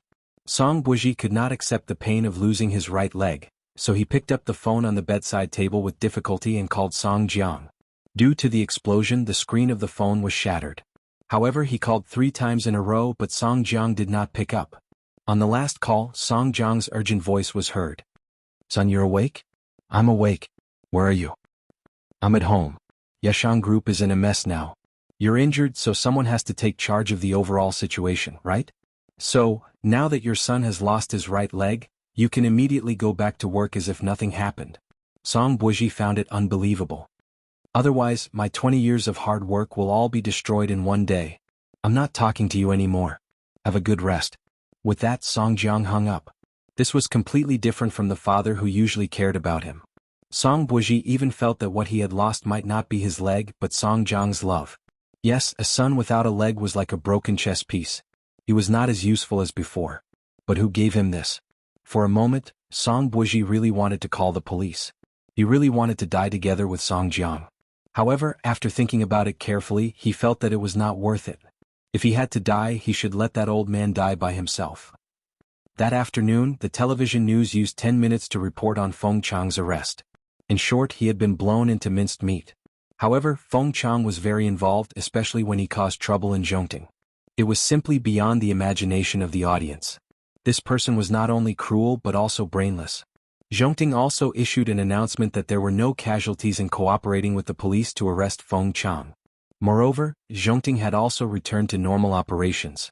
The police announced that they had solved the case, including the previous Lu Zhao case and the 2 subsequent explosions. However, it was a pity that the bureau chief did not manage to catch him alive and clean up Song Jiang. In the Jianchuan branch office, the bureau chief stood in front of his desk with his hands on his hips and said to Tang Yin, "You've suffered a lot in this operation to arrest Feng Chang. Your house and your newborn son are all waiting for you to settle down. I'll give you a week off." The people from the 9th Division aren't going to investigate further? If we follow Feng Chang's lead, we can follow the clues. It's only a matter of time before we find Song Jiang. Tang Yin felt indignant. After all, Feng Chang was someone the Song family had provoked. No one could guarantee that Song Jiang would be obedient. The people from the 9th Division know their limits. You just need to take your leave. The director waved his hand. He couldn't care less about what would happen later. The problem of the Song family couldn't be removed overnight. "Yes, chief." Tang Yin bowed to the bureau chief and was about to leave the office. However, when he reached the door, he was stopped by the bureau chief. "Tang Yin, this time, the higher-ups intend to promote someone to be the deputy bureau chief. I have high hopes for you. You're already in your 30s. Leave the front lines to the newcomers. It's time for you to sit at the back and be the commander. Your son has just been born. You have to think about your son." If it were in the past, Tang Yin would definitely refuse. He was not suitable for officialdom. Moreover, he liked to investigate cases freely on the front lines. However, this time was different. "Thank you for your trust, Chief." Chapter 975. He had heard of Lin Muhan. Whether he was a good seedling or not, they would know once they met. In the afternoon, Tang Yin went to the banyan courtyard to pick up Feng Shanshan and her son. It was just that their nest had been blown into a terrible state. So, Tang Yin decided to bring Feng Shanshan and his son to stay at Professor Tang's house for a few days. When the house was repaired, he would bring his wife and son back to their place. "Why are you leaving?"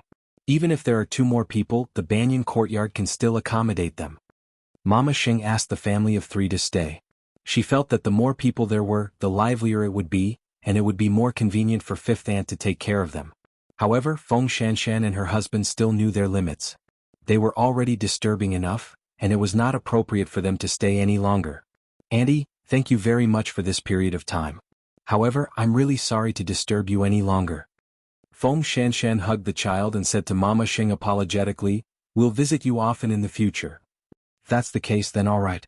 Mama Xing did not continue to insist and sent the family of 3 out of the banyan courtyard. Tang Yin held his son in one hand and his wife in the other. The 3 of them did not have any luggage. "Following me, you've really suffered." "I don't think this is suffering." Feng Shanshan hugged his arm and smiled. "In the past, when I was alone, I only wanted freedom. I felt that relationships and family were burdens. But now, with you and a child, I can understand how precious it is for a family to be safe and happy together." Tang Yin hugged his son with one hand and her with the other. "So, I want to tell you a piece of good news. The director is going to make me the deputy director. I want to give you and your son a more stable life. I want to hire a nanny to help you, so I agreed. When our son is a little older, I hope that you will be able to complete your dreams and things that you haven't completed in the past. I don't want you to give up your life just to take care of the child and me." Feng Shanshan's eyes turned red. "Should I congratulate you in advance?" Deputy Commissioner Tang. "Fool." The family of 3 went to Professor Tang's house. He had just returned home after being hospitalized for surgery. However, being able to see his nephew's happiness, Professor Tang felt that he had no regrets in this life. 3 days after Feng Chang's case, Jianchuan gradually returned to peace. Because of Feng Chang, the Song family was now in a state of disunity. Even if Song Jiang wanted to forcefully turn things around with the pressure from the Lu family, he still felt that it was extremely difficult. After playing for so long, he did not get anything. Instead, he lost his children and even damaged the foundation of Yashang Group. Just thinking about it, Song Jiang also felt uncomfortable. At this moment, Song Buozhi had been lying in the hospital for 3 days, but as his father, he did not dare to look at him. He understood his son's character, but there was nothing he could do now. Song Buji was already crippled. To him he was a burden. He did not need his crippled son now because it would hinder him from seeking revenge on the Shin family. Although it was said to be revenge, the Shin family did not show up from the beginning to the end. Because Xing Xiao alone could stop an entire army. According to the current decline of the Song family, if they continued to fight with Xing Xiao, the Song family might not last until the beginning of next year. Therefore he decided to continue following up on Deputy Liang. After all, he had done so much for Deputy Liang. As for Yashang Group, there was also the American finance industry. Now that Song Buji was in such a situation, he planned to find a professional to supervise and manage the funds in order to preserve his last bit of strength in order to fight Xing Xiao. However, what Song Jiang did not expect was that Song Buji had disappeared from the hospital. It was the nurse who found out that he was missing and called him to confirm his whereabouts. It was only then that Song Jiang realized that Song Buji had been planning to escape for the past 3 days. Song Jiang went to the hospital to go through the procedures and bumped into Song Qiaoji. When the father and daughter met again, they were enemies. Originally, Song Qiaoji had nothing to say to Song Jiang. However, just as the two of them brushed past each other, Song Jiang suddenly pulled her back. "Did you hide your brother?" Song Qiaoji pushed Song Jiang's hand away and replied, "I always thought that even if you didn't care about us daughters, you would always care about my brother, your son. However, from the fact that you didn't come once during the 4 days he was hospitalized, I understand that his position in your heart is actually similar to mine. He's just a pawn. He knows it in his heart, so he made his own choice. Since you don't care about his life or death, why are you still putting on an act? Mr. Song, take care." After saying that, Song Qiaoji bypassed Song Jiang without hesitation. Song Buji would definitely return, but at that time he would definitely not be a pawn in Song Jiang's hands. As Xing Xiao had expected, the Song family didn't even have time to deal with him now. It was impossible for them to cause any new trouble. Even if Song Jiang had the energy, he didn't have the ability. Yashang Group was now being suppressed by the old education industry in Jianchuan. As for Song Buji, just like the rumors, he disappeared from Jianchuan. He didn't care about the life and death of Yashang Group at all. As a result, Yashang Group announced its delisting, and a new team took over the subsequent operations. This indirectly explained Song Jiang's current predicament. On the other side, Tang Yan's promotion was put on the agenda. Actually, according to his qualifications, he was more than qualified to be the deputy chief. It was just that he had always been arrogant and unruly. Now that he had a wife and child, he put away his thoughts of being a prodigal son and wanted to give his wife and child the best family atmosphere. A month later, the trainee police officers had to report to the police station. The chief asked him to guide the newcomers. He wasn't interested in anything else, but he wanted to have a good look at Lin Mu-an. Ever since Feng Chang and Song Jiang stopped causing trouble, life seemed to have suddenly returned to its former calm. Mu Qiqi was still at home, focused on giving birth. In order to spend more time with the little one, Xing Xiao not only threw away his work at Huangyao, but also gave half of Zhongting's work to Xin Jianchuan. Xin Jianchuan was such a considerate father-in-law. Knowing that his daughter couldn't leave her son-in-law, he took the initiative to volunteer. After passing the board of directors' resolution, he became one of the vice presidents of Zhongting. Therefore Xing Xiao only worked half a day now. The rest of the time he could accompany Mu Qiqi at home to tell stories, do prenatal education, and even pick out clothes for the child and decorate the baby's room. Sometimes even he himself would be in a daze. He had never thought that he would have such a day when he would do things himself. He was so meticulous that he massaged the little one's feet and went to the bathroom to put on a non-slip mat. If outsiders knew that Xing Xiao, who was so famous in Jianchuan, was a slave to his wife at home, who knew how many people would be shocked. Thinking about it, Xing Xiao sighed, but he still took the little one's favorite fruit upstairs. Chapter 976. When Mu Qiqi was 9 months pregnant, she rarely went out. However, she would still go with Xing Xiao to some training courses for new parents. However, it was very strange. Mu Qiqi was clearly a medical student, but when it came to parenting, she could embody the characteristics of a science student. Xing Xiao could learn many things in one go, but she always had to learn it several times. Was she really stupider than Xing Xiao? Whether it was dressing the child, giving the child diapers, or even bathing the child, she could embody the clumsiness of a science student. Why can't I learn it? Xing Xiao helped her sit down. When the child is born, there's no room for you to hold it. Mom and fifth aunt at home, second aunt and old Master Shin at the Shin family, and a lot of people from the Shing family. Do you think you can hold the child? If I can't hold my child, what's the point of giving birth? Sit well and wait for your confinement. What you're saying is that everyone will like the child and won't care about me. Xing Xiao had a deep understanding of a woman in the late stages of pregnancy. If you didn't pay attention to your words, you might be misinterpreted by this thing just like now. What I mean is that everyone will help you share the burden. You're only in your early 20s. You have to recover and recuperate well. That's more like it. Mu Qiqi was satisfied.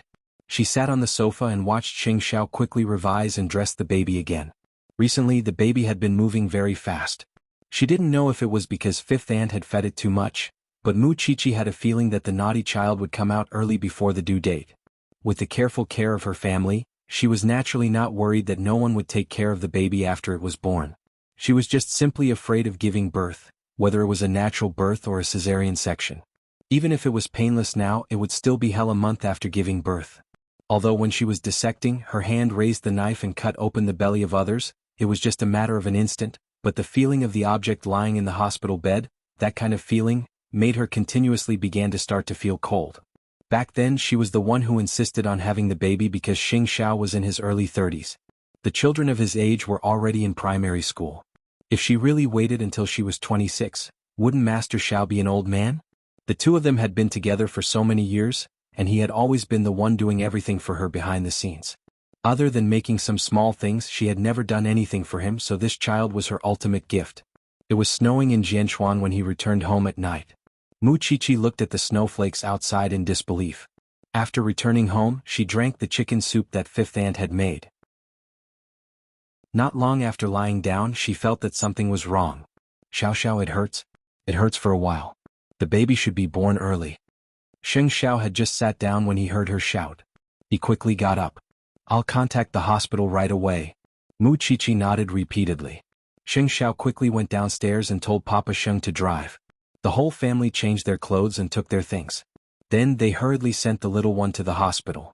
Because it was her first labor, the labor pain lasted for a long time. Therefore, after Mu Qiqi entered the hospital, the pain continued for several hours. However, because she was accompanied by the whole family and Xing Xiao was by her side, Mu Qiqi felt that it was not that difficult to endure. At 5 o'clock in the morning, Mu Qiqi's labor pain was shortened to about 5 minutes. After the midwife checked, she said to Mama Sheng and the others, now we'll send the patient to the delivery room. Although family members can accompany her, in order not to cause the patient to be nervous, only one of you can stay with her. It's best if it's the husband. As the pain intensified, Mu Qiqi knew that the baby was about to come out. So she reminded herself to conserve her strength.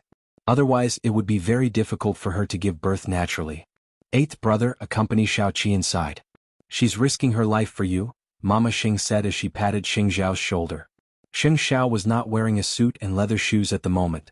Because he was in a hurry, he was only wearing a dark blue turtleneck sweater.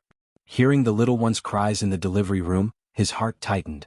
He quickly went to do a sterile treatment and then followed the nurse into the delivery room. Because of the pain, Mu Qiqi's body was already covered in layers of sweat. Xing Xiao sat beside Mu Qiqi and wrapped his arm around her head. It really hurts. Just bite my arm. Sob, I don't want you to see me so ugly here. Mu Qiqi was a little resistant. I've seen all your ugly looks. Only this time you're not ugly at all, Xing Xiao said in a low voice. Do you want to know when I fell in love with you? Mu Qiqi's attention was indeed attracted by this topic. The first time in the hospital in the town you took off my pants. Do you remember? At that time I was injured and unconscious. I saw you in my half-asleep state. I thought to myself that this thing's guts were really fat. From then on I remembered you. When I heard that you were sold by my uncle, my first reaction was that you touched my body, so you were mine. No one could sell my things. After that I just fell deeper and deeper. After Mu Qiqi heard this, she completely forgot to record the frequency of the labor pain. She quickly asked, then when I had a crush on you, did you already like me? What do you think? You're too cunning. Mu Qiqi endured the pain and glared at him. But I'm just a little girl. Being abandoned and schemed against doesn't suit you at all. Why do you like me? This? Who knows? Liking is liking. I never go against my heart. Xing Xiao played with her sweaty hair. After I give birth to the baby next year, will you take me skiing abroad and take me to see the aurora? As long as you want to go, I'll accompany you wherever you go. It had been a long time since the doctors and nurses in the delivery room had seen such a warm scene. Of course, they also knew who the person who was giving birth was, and who the person accompanying the delivery was. Outside the delivery room, Mama Sheng and the others paced back and forth. Why hasn't she given birth yet? She's been in there for 2 hours. Madam, don't worry. Eighth brother is inside. He'll take care of Xiaoqi's emotions, Papa Sheng quickly comforted. You men don't understand. Mama Sheng sat on the chair nervously and sighed. Poor Xiaoqi, Madam, don't worry. Our whole family is with Xiaoqi. How could Mama Sheng listen to her now? Although eighth brother was inside, she knew how dangerous it was for women to give birth. Half an hour later, Mu Qiqi and Xing Zhao's first baby was finally born. Chapter 977. Mu Qiqi exhausted all her strength and lay on the bed. The moment the child was born, she felt as if her soul was about to leave her body. Her entire person had sublimated. She was a mother. The man beside her held Mu Qiqi's hand tightly. When he knew that the child was born, he did not go to see the child immediately. He only said in Mu Qiqi's ear, "In the future, don't even think about having another child. I won't allow it. We just need a daughter. Also, congratulations, little one. You're a mother now." Mu Qiqi tilted her head to look at Xing Xiao. She was extremely tired, but she could clearly see that the man's eyes were red. It was his sincere love for her. Congratulations, Mr. Sheng. You're a father now. Do you want to hug the child? After the doctor was done with the baby, he asked the nurse to wrap her up. No need. Please carry her out. I just want to accompany my big baby now. Xing Xiao lowered his head and kissed Mu Qiqi's head. There's sweat, there's a smell. I don't mind. I'll never mind. Therefore, neither of them had seen their daughter for the first time. The nurse carried the baby out of the delivery room. The first person to lean on was naturally Mama Sheng. Oh, my little darling. I'm your grandma. The nurse was amused by Mama Sheng's expression and quickly said, The baby is very healthy. He cries very loudly. It's been a long time since I've seen such a beautiful baby. Although he was born prematurely, he doesn't lose out to full-term babies at all. Thank you, nurse. How's the child's mother? Don't worry. She's very brave and in good condition. She's just too tired. The nurse smiled and turned to return to the delivery room. Not long after, Mu Qiqi was sent out of the delivery room. Mama Sheng quickly went up and looked at Mu Qiqi with heartache. Xiaoqi, rest well. It's been hard on you. Mu Qiqi smiled tiredly and then lost consciousness. Xing Xiao followed her the entire time and did not close his eyes. It was as if that little thing would always occupy the most place in his heart. No one could put anything else in it. Eighth brother, Xiaoqi is asleep. Hurry up and see your daughter. Xing Xiao sat by the bed and ignored Mama Sheng's shouts. He could not forget the entire process of the little thing giving birth. Mom, let me accompany her quietly for a while. Mama Sheng could understand her son's feelings for Xiaoqi, so she said, Okay, I'll take the baby out first. However, the baby needs to be fed later. The sky soon brightened. It was a night worth remembering for the Sheng family. After that, the old men of the Xing and Shen families were quickly informed about Mu Qiqi's labor. The two old men were overjoyed. Even though old Xing was still sick, he couldn't care less. He asked Sheng Kai to drive him to the hospital. Mu Qiqi woke up after sleeping for 2 hours. She had recovered a lot, but all kinds of postpartum pain came as expected. She only saw her and Xiao Xiao's daughter 2 hours later. Because she needed to feed him, she carefully held him in her arms. At this time, Mama Sheng leaned her arm against her. The child has tortured you for so long. Eighth brother is so angry that he still refuses to hold his daughter. Mommy, maybe Xiao Xiao is still not used to the change of identity. He's my son. I know him better than anyone. In his heart, even if his daughter is born, he will still love you the most, Mama Sheng said with a smile. By the way, who will name the baby? Xiao Xiao said before that he would let my grandfather do it. Mu Qiqi lowered her head and looked at the little one who was drinking milk. She revealed a very different smile. It seems that you can't be called Xing Badian. A moment later, Xing Xiao returned from the bathroom and saw that the little one was breastfeeding. He asked fifth aunt if the chicken soup for Mu Qiqi's body had been heated up. Mu Qiqi glanced at the baby and then at Xing Xiao. Xiao Xiao. Huh? Hold your daughter. I want to see you hold your daughter. Xing Xiao glanced at her and sighed. Then he walked to her side and took the little girl in the swaddling clothes. Mu Qiqi's eyes turned red when she saw this scene. I finally got what I wanted. Are you hungry? Sheng Xiao was holding his daughter in his arms, but he was still worried about her. I'm not hungry. Mu Qiqi felt warm but helpless. Was this man really necessary? Soon, the two old men rushed over, and the ward became lively all of a sudden. Where is my great-granddaughter? Let me see. Let me go first, let me go first. The two old men started arguing.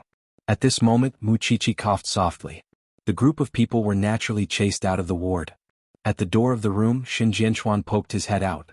When everyone was fighting to see the child as a father, the first thing he thought of was his daughter. Daddy, are you all right? Xin Jianchuan touched her palm and was relieved when he found that it was warm. Don't worry, I'm fine. Don't you know what your son-in-law is like? Mu Qiqi gestured at the man beside her with her chin. If he didn't dote on you so much, I wouldn't have agreed to you having a child at such a young age. Xin Jianchuan snorted. If your mommy was still here, she would be gratified to see this scene, wouldn't she? Daddy, I'm already a grandfather. I can't stand it if you're like this. Xin Jianchuan patted the back of Mu Qiqi's hand and felt comforted. Recover well. You can't be careless during your confinement. Don't worry. If I'm not feeling well, your son-in-law will definitely be the first to find out. Mu Qiqi looked at Xing Zhao's sullen face and burst out laughing. Then have a good rest. Daddy will go out. Go and see your granddaughter. Xin Jianchuan nodded. When he left, he closed the door. When Mu Qiqi saw this, she quickly grabbed Xing Zhao's hand and said, How can a father be angry with his own daughter like this? Xing Zhao sat by Mu Qiqi's window and held her hand. Just pretend that I'm sick. My daughter is a piece of flesh that fell from your body, but you are my flesh. Even if you hurt me, my heart will be pierced. I can't do anything about you. I just don't know what Grandpa will name his daughter. Outside the door it was really lively. If not for the fact that this was a top-notch obstetrics hospital and a suite, who would allow a group of people to snatch the child here? It wasn't easy for old Master Sheng to hold the child for a few minutes. Before he could get addicted, old Master Shen took him over. The little girl was not shy at all. She opened her small eyes that had yet to open and looked at the group of strange old people. Old Master Shen, Qiqi said that you still have to give the little girl a name. Please give her a name. At this moment, Mama Sheng suddenly said to Old Master Shen. However, Old Master Sheng was not convinced. I want to give her a name too. How about this? Old Master Shen will give her a name. Dad, you give her a nickname. The two old men glanced at each other and were satisfied with the result. Chapter 978. I've already given little Bao, a name. Old Master Shen looked at the little cutie in his arms and said happily, Let's call her Xing Qingwan. She's generous and ladylike. In the future she'll definitely be Mom and Dad's little cotton-padded jacket. Don't be like your mother, who holds a scalpel all day long. The older generation cared about the meaning of their names. Old Master Sheng was satisfied with this name. At least she has some standards. Since I have a name, I'll give her a nickname. Let's call her an N. It's simpler. I hope she can be safe all the time. Just like that, the two old men decided on their daughter's name. It seemed that Mu Qiqi did not give birth to her and Xing Zhao's daughter. Instead, she gave birth to a daughter for everyone. This was because after her daughter was born, she really did not hug her other than when she was breastfeeding. There were people who rushed to check up on the child, change diapers and put on clothes. It was no wonder that Xing Xiao had told her not to study so carefully. However, Xing Xiao was happy to see this result. All in all, the ward was bustling with activity for 3 consecutive days after the child was born. Feng Shanshan only came to see Mu Qiqi after settling her son down 3 days later. Are you feeling okay? Feng Shanshan saw her sitting on the bed and could not help but ask, Do you feel like you want to sleep even when you're standing? Of course. You should be content. Other than breastfeeding, everything else is already very easy with your family around. Feng Shanshan pushed her head enviously. We have 2 lives. But you don't think you're working hard at all, do you? Because she had given birth to the child of the man they loved. That kind of happiness filled the hearts of the 2 women at all times. Didn't you get what you wanted now? It was not easy for her to see her daughter sleeping soundly in her arms. Mu Qiqi was indeed very satisfied because it was too magical. This child had her and Xiao Zhao's blood flowing in her body. It was no wonder that children were the link between parents. TSK, look at you smiling like that. Feng Shanshan could not stand it anymore. In addition, Xing Xiao had also entered the ward, so Feng Shanshan found an excuse to leave and left the space for the family of 3. Mommy and 5th aunt have gone back? Well, it's finally quiet. Sheng Xiao took off his coat, hung it on the hanger, and walked to the mother and daughter. At that moment, Mu Chichi coughed a few times. Sheng Xiao put the blanket that he had prepared on Mu Chichi. I'm going to catch a cold. Who's the one feeling uncomfortable? Xiao Xiao, do you think our daughter looks more like you or me? It's natural for a daughter to be like her father, Sheng Xiao answered as he hugged the mother and son. But I hope she's like you. This is our daughter. Mu Chichi smiled like a child because this was the scene she had been looking forward to for a long time. She was holding the child and Sheng Xiao was holding her. It was said that women would become gentle after giving birth, and that was indeed the case. Lean on me and sleep for a while. When the little thing wakes up, it will ask you for milk. Sheng Xiao said in a low voice above her head. Although I also want to try what it tastes like. Indecent. Although Mu Chichi was scolding him, she still felt a strong sense of sleep in his arms. Sheng Xiao tightened his grip at that. Especially when he looked at the woman in his arms. Because she had to feed the baby, she did not rest much. He wanted to call Mama Sheng immediately and only feed this little thing formula in the future. That night, there was only the three of them in the hospital. Although they were tired, it was the same as Mu Chichi's dream life. In fact, she knew that Sheng Xiao had less rest than her. When she was feeding, Sheng Xiao had to help. When she was asleep, Sheng Xiao had to take care of them. Thinking of this, she could not help hugging Sheng Xiao's waist. You've lost weight these few days. Does your heart ache? Sheng Xiao asked as he hugged her. Yes. My heart aches too. So, after you're discharged, I'll go for a vasectomy. He was determined not to have another child. One was enough. It was still snowing in Jianchuan at night. However, the Shen family was not ordinary tonight. Because no one expected that the second son of the Shen family would be taken away by the discipline inspection team in the evening. At that time, Grandpa Shen was eating at the Sheng family's house. When Huang Yu saw this, she panicked. Could it be that her husband had really made a mistake? That was impossible. He had always been honest. Thinking of this, Huang Yu immediately went to Shen Jianchuan. Brother, I already know. Don't tell Dad about this for the time being. I'll use my connections to find out what exactly it is about. Shen Jianchuan comforted Huang Yu. It's useless for you to be anxious now. Okay, I'll calm down first. But my second son has always been well behaved.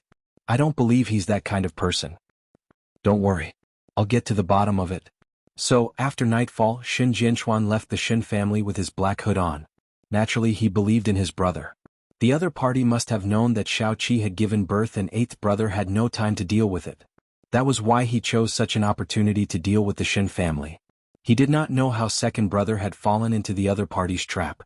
He had to get to the bottom of it first. Grandpa Shen was a guest at the Sheng family.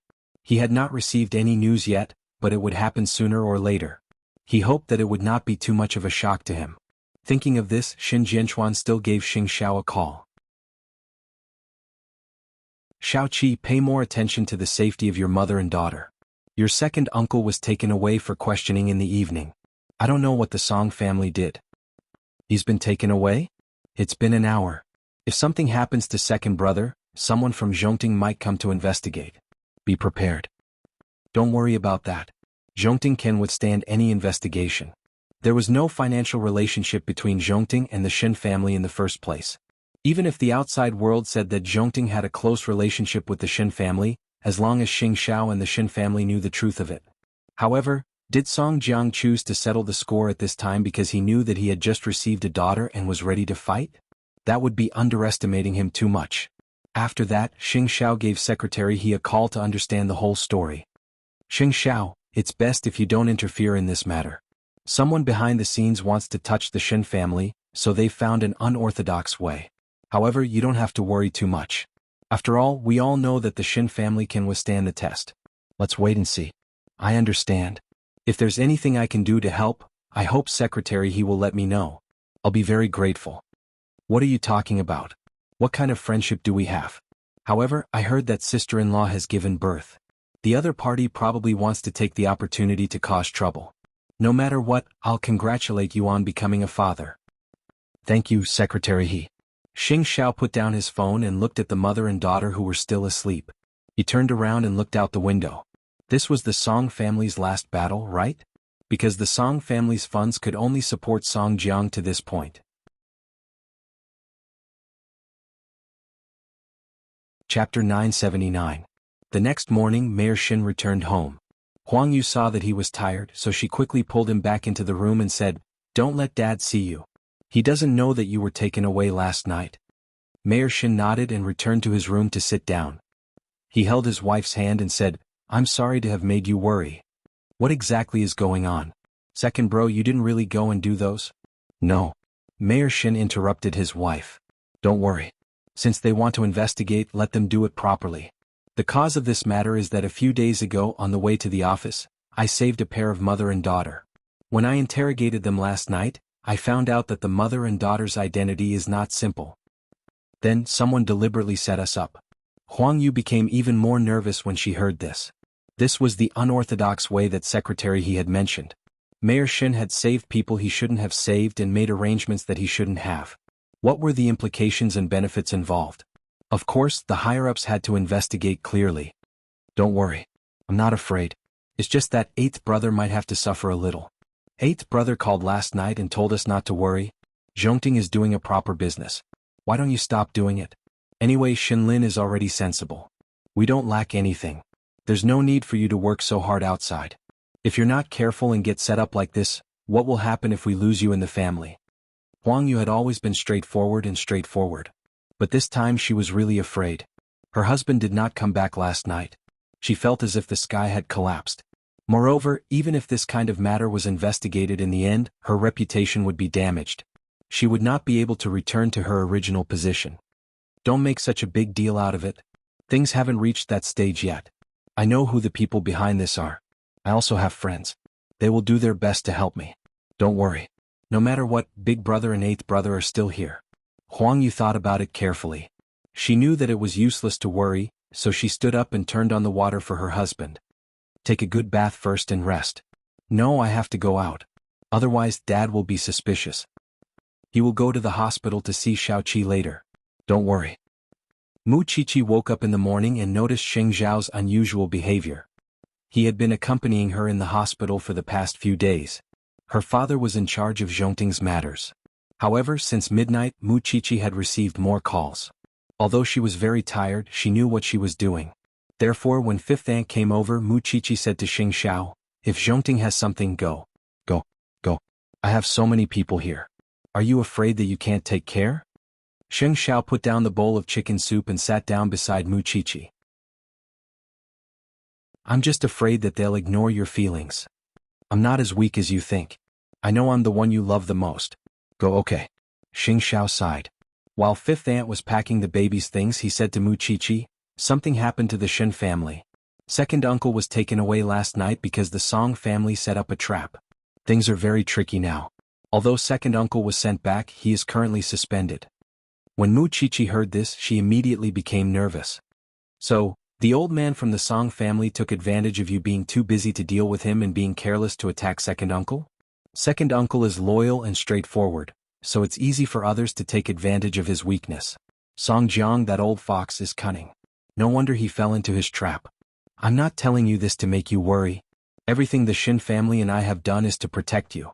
You have to believe that if Song Jiang wants to hurt anyone from the Shin family or the Xing family, he has to ask us first. So, you just need to recover in peace in the hospital. Leave everything else to the man, okay?" After hearing Xing Zhao's words, Mu Qiqi suddenly laughed. "As expected of a father. You're even putting on airs. I understand. I'm not worried. Go ahead." Xing Xiao got up and kissed Mu Qiqi's forehead. He did not look at the little one in her arms. He put on his coat and left the ward. Outside the door, Su Che had been waiting for a long time. A lot of people came early in the morning. The people from the finance department are dealing with them now. Give them whatever they want. Let them investigate as much as they want, Xing Xiao said to Su Che as he strode out of the hospital. Go to Huang Yao now. Just as Xing Xiao was about to get into the car, he suddenly saw the man in a wheelchair in front of him. He was already missing his right leg. Xing Xiao suddenly closed the car door and quietly waited for the man to approach. Long time no see. CEO Xing, you're a father now. Congratulations. It seems that CEO Song heard about the good show yesterday and rushed back eagerly, right? Whose side are you on now? Xing Xiao asked Song Buoji. I don't think you and Song Jiang are still father and son. After all, after finding out that you were crippled, Song Jiang's first reaction was to abandon you. I'm here to take a look at the little bride. Xiao Xing won't be so stingy, right? Song Buji did not want to talk about Song Jiang with Xing Xiao at all. Just watch from afar. Don't disturb her. With that, Xing Xiao opened the car door again and got into his Bentley. Su Che looked at Song Buji from the rearview mirror and could not help but ask Xing Xiao, "You're not letting me follow?" "There's no need. There are too many people in the ward. He won't have a chance to make a move." Moreover, Xing Xiao did not think that Song Buji was here to cause trouble. Song Buji watched the black Bentley pass by him and could not help but sneer. He hated Xing Xiao the most because he thought too highly of himself. However, Xing Xiao's guess was right. However, he did not come here to see Mu Chichi. He came here to get a prosthetic leg. At the same time, he wanted to see how happy the little bride was now. The ward was indeed bustling with activity. People kept coming in and out. Song Buji glanced at the door, then turned to his nurse and said, "Let's go. It's a pity that Xing Xiao got to such an interesting and good woman first. She even has a child.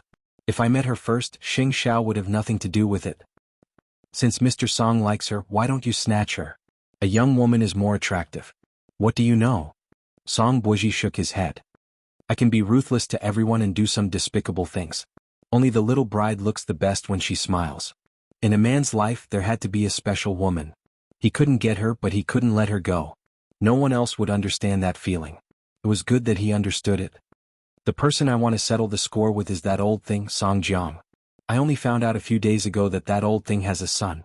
Since he threw me away so casually, I can only do justice for the heavens."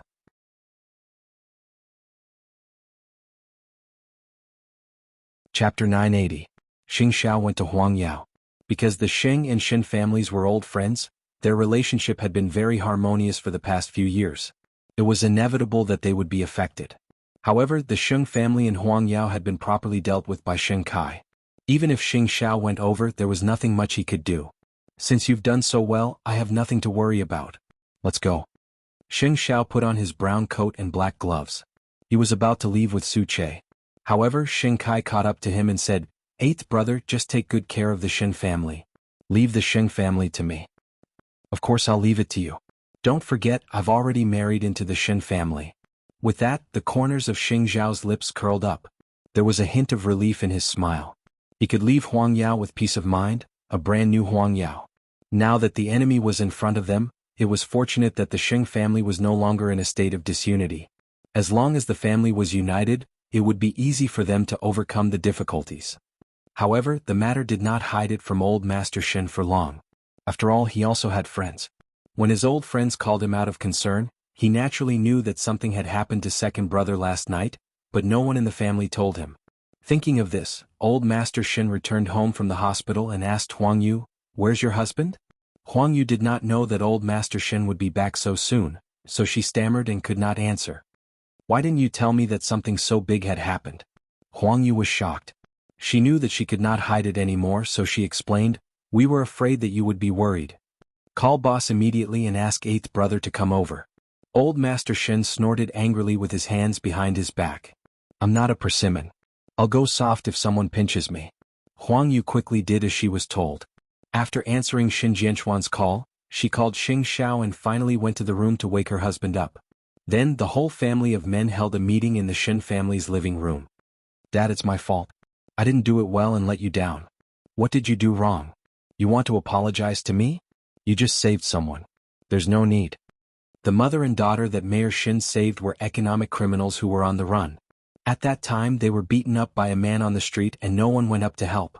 Mayor Shin got out of the car to save them and asked his secretary to send them to the hospital. However, no one expected that the mother and daughter were arranged by Song Jiang, and there were many unknown secrets behind them. They were arranged by the secretary.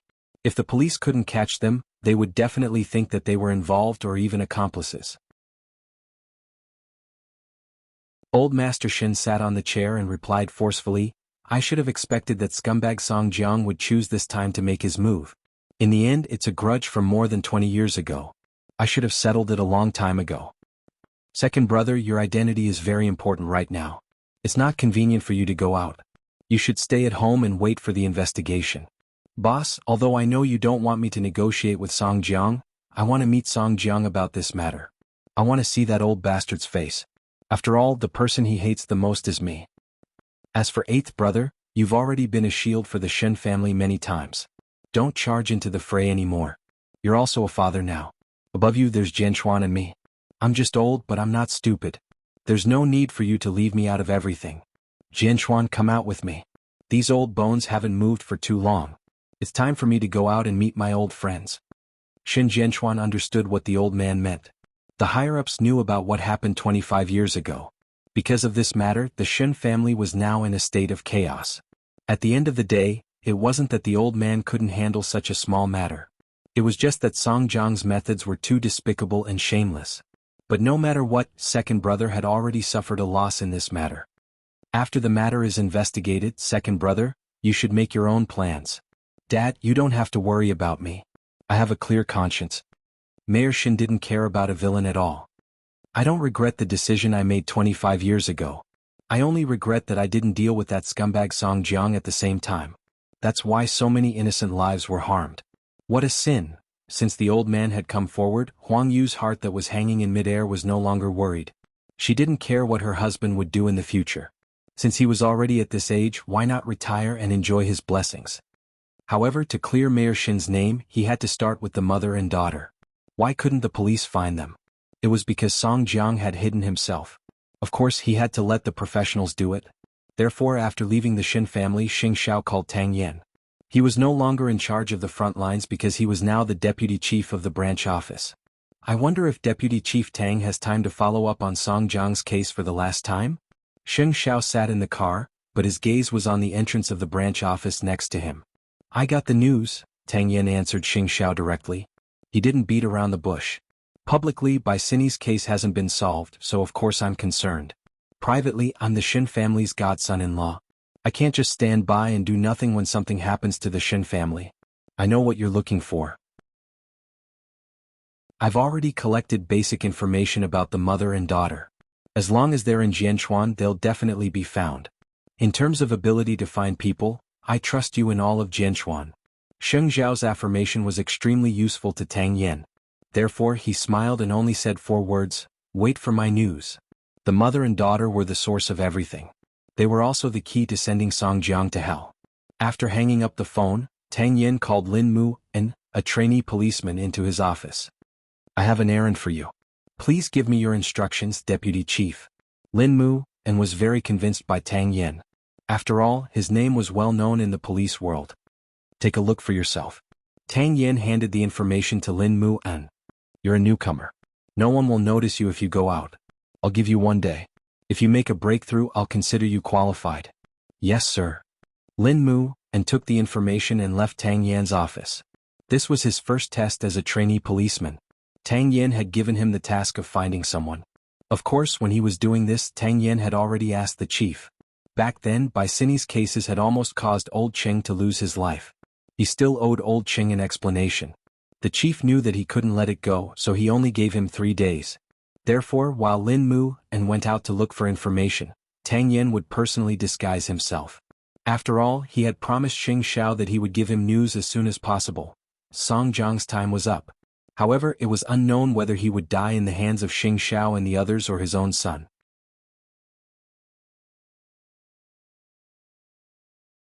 Chapter 981. Song Jiang was indeed staking everything on one throw because he had already cut off all his escape routes. He did not care who would benefit from this, he just wanted the Shin family to not have peace. Therefore, he spread the news that second brother of the Shin family was suspended.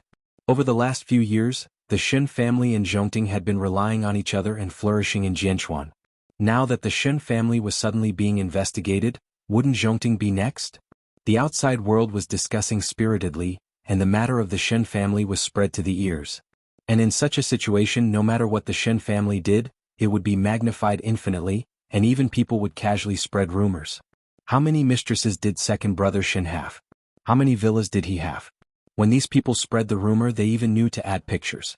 Their ability to fabricate stories was top-notch. Shen Lauer was annoyed, but he couldn't defend himself. However, from Xing Zhao's point of view, Zhongting's public relations department and legal team were not to be trifled with. When Mu Qiqi saw the news in the hospital, she could not help but feel indignant for second uncle. However, they were in the eye of the storm now. Whoever spoke out would be beaten into a sieve by the keyboard warriors. This Song Jiang is really hateful. Mama Sheng saw how angry she was and said, let Song Jiang be proud. In any case, he's already at the end of his rope. Mommy believes that justice is in the hearts of the people. The Shen family will surely get through this crisis safely. It's a pity that I'm not a man. If I were a man and Song Jiang stood in front of me, I would definitely beat him up to vent my hatred. Mu Qiqi hugged her precious daughter and snorted angrily. Mommy, why don't we leave the hospital and go home? We'll feel more at ease this way. You don't have the final say in this matter. The doctor has to say it. Mama Sheng looked at her and said, but I also want to do something within my power. She wanted to help find the whereabouts of the mother and daughter, so that she could prove second uncle's innocence as soon as possible. Your mission now is to recover well. Once you're out of confinement, I won't stop you wherever you want to go. Mu Qiqi thought about it carefully. Of course, she comforted herself not to be willful. Besides, do you think it's so easy to get out of the hospital? Everyone knows that you gave birth to a daughter, and they are all waiting outside the hospital. Sigh. If I had known, I would have kept a low profile. As Mu Qiqi sighed, the baby in her arms started crying. Mu Qiqi quickly coaxed her. Isn't it Daddy's jacket but not Mommy's? All right, little pitiful. Don't you have to cry. The Shen family was in a mess. Song. He wanted to make the Shen family into a foul atmosphere and become notorious. That his years of planning would not be wasted. Shen. According to Shen, it had it. According to the information provided by the passers-by and the surveillance footage, Mayor Shen's secretary had kindly bought bus tickets for the mother and daughter. It was said that they were returning to their hometown. He found was Shan Tang on Tang, and on Tang. He had time. He found Tian Du Trang. Dong, Heon Sect. Other Ming. Li. How. In other words, he was still in Jianchuan. Lin Mu, and went to exit number 5 and saw several snack bars and beggars at the exit. The first thing Lin Mu did was ask for the surveillance footage from the snack bar. Tang Yin had said that he must have a breakthrough today. Otherwise, he would not be considered qualified. However, the surveillance cameras in the snack bar did not record the mother and daughter's whereabouts. Then Lin Mu tried asking the homeless man at the door. He didn't think that these people, who only had money in their eyes, would remember or even see the mother and daughter. This pair of mother and daughter? I have, but I will only tell you where they went if you give me money. I saw them too. I saw them get into a black car. No, they clearly went that way. The 3 beggars each had their own story. They just wanted Lin Mu to pay. Lin Mu sighed. At this time, an old man sitting at the exit number 5 said, the 2 of them left in a taxi. The taxi driver is surnamed Lu. He often pulls illegal cabs in this area. That day the mother and daughter were in a hurry to leave, so they got into his car. I don't know where they went exactly. Thank you, sir. Lin Mu turned around and thanked him. Go to Hongyuan Taxi Company. You can find this driver surnamed Lu. The old man waved his hand and closed his eyes again. He was an old resident here, so he was familiar with the surrounding area. After Lin Mu knew the situation, he immediately rushed to the taxi company. With the help of the manager, he found 2 drivers surnamed Lu. After combining the opinions of his colleagues, Lin Mu unlocked onto the target.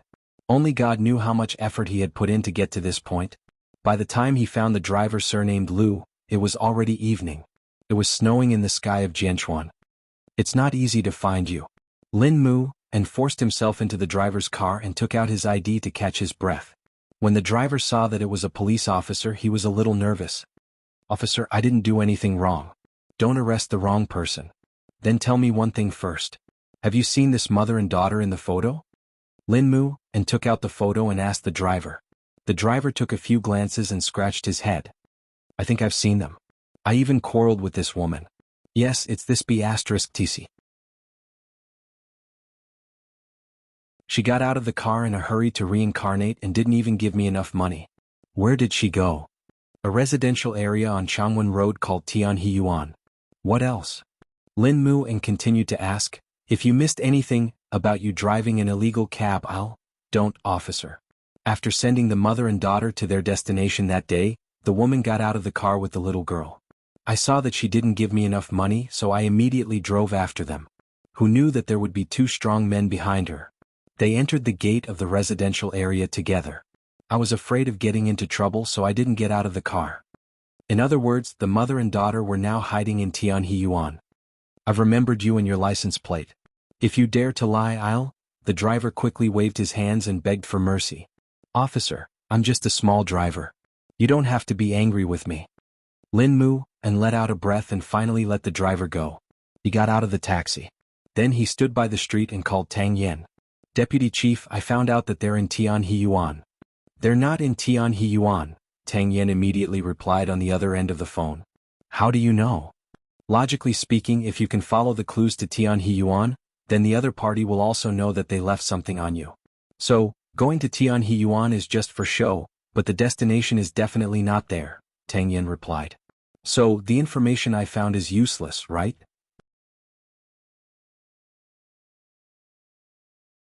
Chapter 982.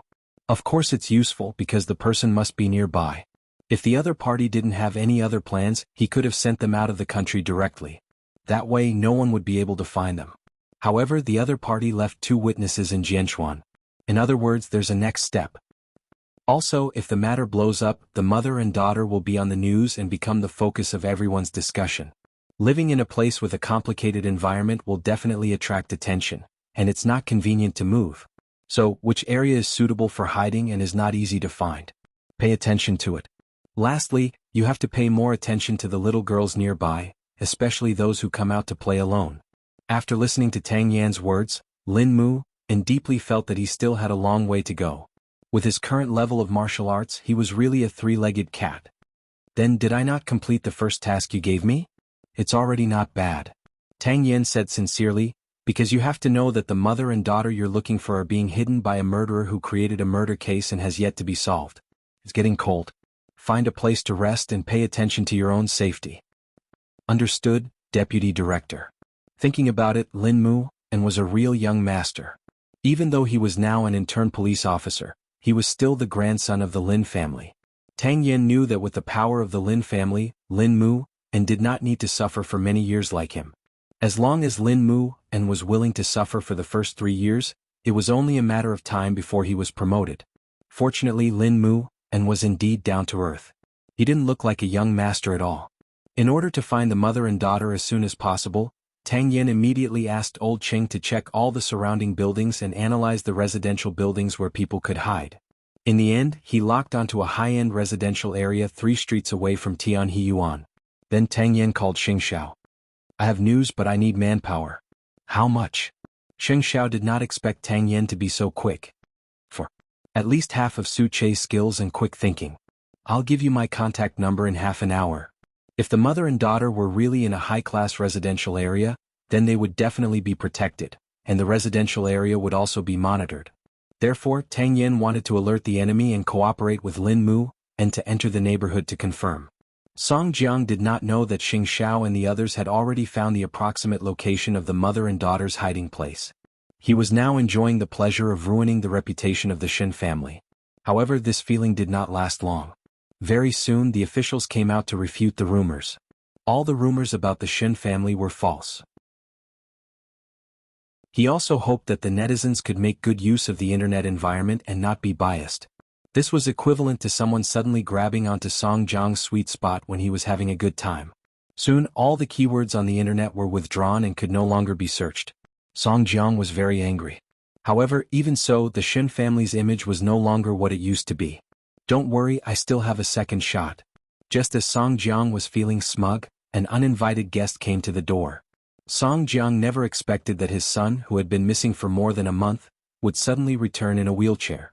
Compared to a month ago, Song Buji had a buzz cut, and his gaze was sharper and deeper. I've only been gone for a month and Dad doesn't recognize me? Song Jiang smiled and lowered his head to hug his son. Of course I do. Welcome back, my son. I thought you didn't want to see me at all. Song Buji smiled easily, but his words carried a deeper meaning. The father and son were separated by their hearts. No one knew what the other was going to do next. Of course, Song Jiang did not know the purpose of Song Buji's return. Buji, you won't blame Dad, right? Song Jiang asked tentatively. When Dad went back to look for you after dealing with the Yashang group, you were already missing. Do you know how anxious you made Dad? I just couldn't accept the fact that I was crippled for a while, but now I've thought it through. Song Buji looked very calm. That's good. Let's have a good drink tonight. Drink? Song Buji smiled coldly. He did not come to Song Jiang's side to be filial. However, he would let Song Buji be happy tonight. Tomorrow he would let Song Jiang know what it meant to draw water with a sieve.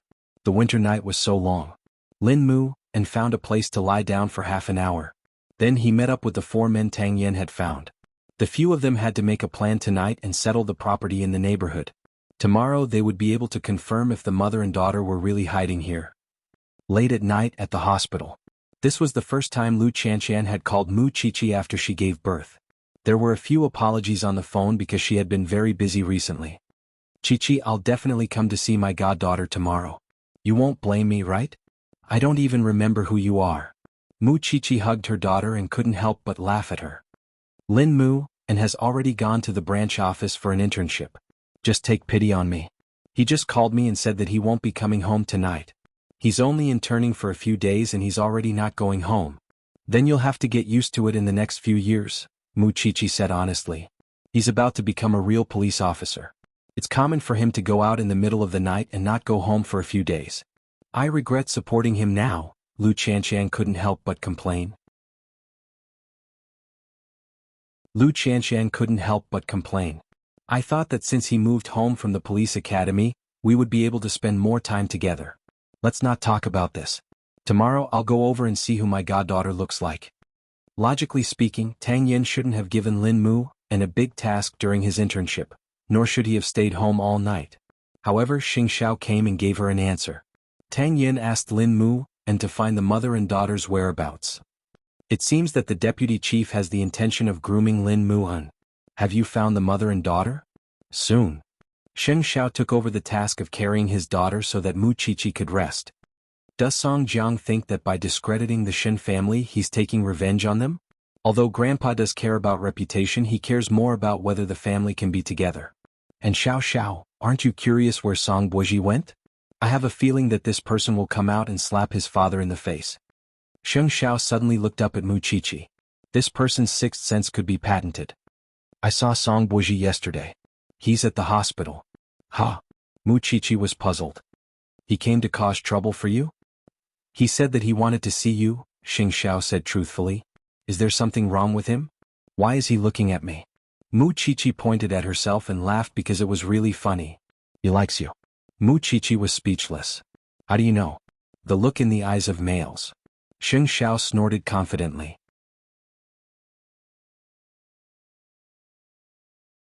Chapter 983. No, it's useless for him to like me. I don't like him. In the past there weren't many young ladies who liked you. You're angry with me. It's not like I can control who he likes.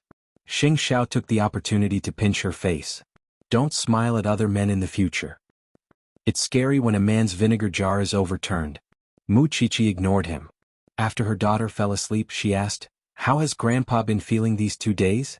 Is Second Aunt okay? The news about the Shen family is all over the place. I don't know if the old man can get over it. Changing the topic? Mu Qiqi couldn't be bothered with this man. She placed her daughter in his arms. I'm tired. It's your turn to coax me. Xing Xiao returned his daughter to Mu Qiqi. Taking advantage of Mu Qiqi's puzzled expression, he pulled her onto his lap and sat her down. You coax little Qi. I'll coax you. Then how are you going to coax me? Xing Xiao turned her face and kissed her thin lips. I'll coax you like this. Little Qi watched her parents get intimate with each other with her sparkling eyes. On a cold winter night, it was best to warm up a little wine at home and drink with someone. Song Jiang and Song Buji were like this. This small glass reminded Song Jiang of when he was young, drinking with his father and brother.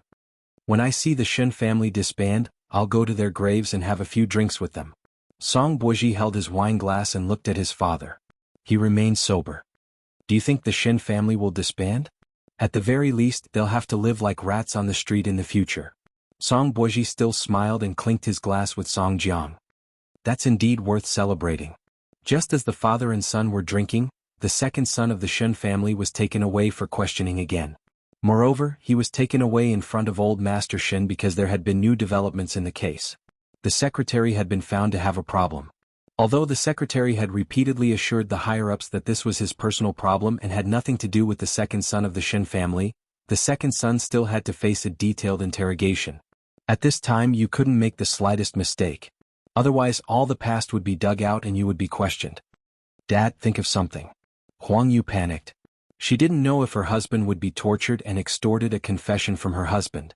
Grandpa Shin held Huang Yu. He seemed to have aged a lot overnight. Don't worry. He will be back tomorrow morning. If that scumbag Song Jiang was standing in front of me, I would definitely kill him. Shen Lin might have heard that something had happened to his father, so he took leave from the army and came back. Perhaps Huang Yu would be happier to see her son. Song Jiang had indeed prepared a second bullet for the Shen family, which was that woman. She would lie about being second brother Shin's mistress and drag the entire Shin family into the mire. Because Song Jiang had her son in his hands. She had to do it. Song Jiang only gave her a few days to settle her daughter down, so tomorrow was the deadline. If she stood out tomorrow and slandered the Shin family, then one of the three of them would survive. If she did not do so, then all three of them would die. This was exactly what Tang Yen had predicted. Although the police had found the approximate location of the mother and daughter, they did not know the specific environment of the residential area. However, before the police could take action the next day in the middle of the night, the woman took advantage of the fact that there was no one around to send her daughter out of the residential area. This scene happened to be seen by the people sent by Xing Xiao and they immediately informed Lin Muan. Tang Yen ordered to arrest her directly because that woman was a criminal herself. This was Lin Muan's first time taking action. He was originally lying on the chair in the tea house and prepared to make do with it for the night. Who knew that this woman would be so restless? In the middle of the night, she got rid of the people who were watching her and ran out? For men caught a mother and daughter, so the woman naturally had nowhere to run. What are you doing? I'm going to call for help.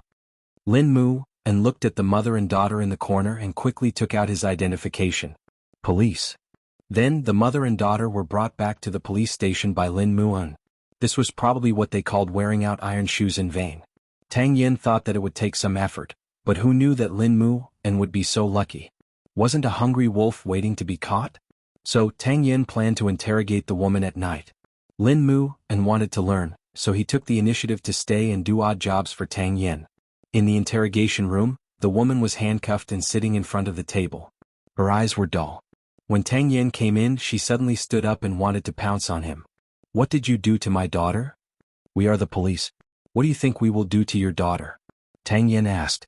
The woman was stunned. After a moment of silence, she nodded. I know. You will protect my daughter, but no one will protect my son. Let me out. Tomorrow is the deadline. What deadline? Tang Yen immediately grasped the key point and began to attack her. Madam Mei, you have to think carefully. The police are the only people you can ask for help because we will not have any intentions towards you. The woman shook her head. It seemed that she was going to keep her mouth shut. I know what deadline you are talking about. Combined with the fact that your son is not by your side, someone is using your son to threaten you, right? I know you will definitely not tell the police, but don't forget that you are a wanted criminal. If you are caught by the police, you will never be able to go out and see your son again unless you cooperate with us. The woman clenched her fists tightly because she did not know what else she could do at that moment. It's fine if you don't tell me. I will hand you over anyway. When that time comes, everything will go according to the normal procedure. No one will listen to your story. Think about it carefully. After saying that, Tang Yen got up from the chair. Before I leave, I want to remind you where your son is now. Perhaps he is not safe. Her son was a string in the woman's heart, but Tang Yen pulled on this line of defense tightly and pulled at the woman's rationality at any time. Save my son, save my son. First, you have to tell us where your son is. In Song Jiang's hands. The woman had no choice but to tell the police the truth. He took my son away and threatened me to slander Mayor Shin. He did everything. It has nothing to do with me. Is everything you said true? I swear. The woman raised her hand and said, So please save my son. I do deserve it, but my child is not at fault. In the second half of the interrogation, Tang Yen interrogated her carefully and dug out all the secrets in the woman's stomach. Then Tang Yen handed the case to the chief to make a decision. Mayor Shin can be cleared, but arresting Song Jiang is not within our jurisdiction. Because it involves a big case, this matter still has to be handed over to the 9th Division to handle. Moreover, Baisini's cases still can't be cleared. As long as we can interrogate Song Jiang, there is a possibility of prying open his mouth. I believe in the people of the 9th Division. After all, Shinmei was such a stubborn person. After being sent to the 9th Division, she confessed everything that night. Thank you for your hard work. I'll contact Chief Long now. After a while, Tang Yin came out of the chief's office. Young Master Lin quickly went up to him and asked, Deputy Chief, how was it? You have contributed greatly to catching the key person. The Shin family has to thank you this time. However, the follow-up will have to be handed over. It's not within the jurisdiction of our branch. No matter what, being able to help and be useful to others was the greatest affirmation of Lin Mu-an. Go home and rest. Thank you for your hard work. Tang Yin patted Lin Mu-an's shoulder and said. He returned Xing Zhao's call and had to go home to see the child. Lin Mu-an was satisfied with Tang Yan's affirmation and smiled like a child. Soon Xing Zhao received a message from Tang Yin. I understand. Thank you for this matter. You really shouldn't thank me for this matter. You should thank yourself. You invested in Lin Mu-an and helped yourself. Tang Yin smiled over the phone. Wait for the news to come out tomorrow. Song Jiang has been arrested. He has planned for so many years, but it was ruined by a child. To Tang Yin, Lin Mu-an was a child. I'm home. I need to coax the child to sleep. Same to you? Tang Yin almost forgot that this person was also a father. Therefore, the two of them laughed at the same time and hung up the phone. As long as Song Jiang was arrested, it seemed that this winter would become warmer. At the same time, Mu Qiqi was still breastfeeding Yan Qi. Seeing Xing Zhao's relaxed expression when he put down his phone, Mu Qiqi guessed that something good had happened. Is there news about the mother and daughter? They were caught by Lin Mu-an. Now, the witness has been handed over to the 9th Division. Soon, the Shin family's innocence will be proven. Lin Mu-an? Mu Qiqi found it unbelievable when she heard this. There really was a plan. Looks like I have to treat him to a good meal another day. No, I should make a banner for him. Just the thought of that old thing, Song Jiang, being arrested makes me excited. Xing Zhao looked at her helplessly and took little Qi. He even scolded Mu Qiqi dotingly, idiot. That night was really exciting. In the middle of the night, Song Jiang stumbled and clinked glasses with Song Buji. He was already drunk, but Song Buji was still very sober. Then Song Buji received a call. The person on the other end of the line informed Song Buji that the mother and daughter had been released according to plan. Why could the mother and daughter run out in the middle of the night? It was because Song Buji had done something to a few bodyguards. Otherwise, Song Jiang would not have made such a mistake. This was one of the ways he took revenge on Song Jiang. He wanted to see Song Jiang's expression tomorrow morning. The next morning, the sky had just brightened. Song Jiang suddenly felt someone kick his thigh. When he woke up from the table, he opened his eyes and saw Song Buji in a wheelchair. You're awake? Just in time. Someone's looking for you. Song Jiang propped himself up and saw several police officers standing behind Song Buji, including the boss of the 9th Division.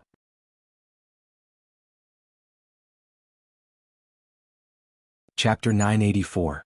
Song Jiang had yet to recover from his shock. He stood up with his hands on the table and pointed at the people from the 9th Division.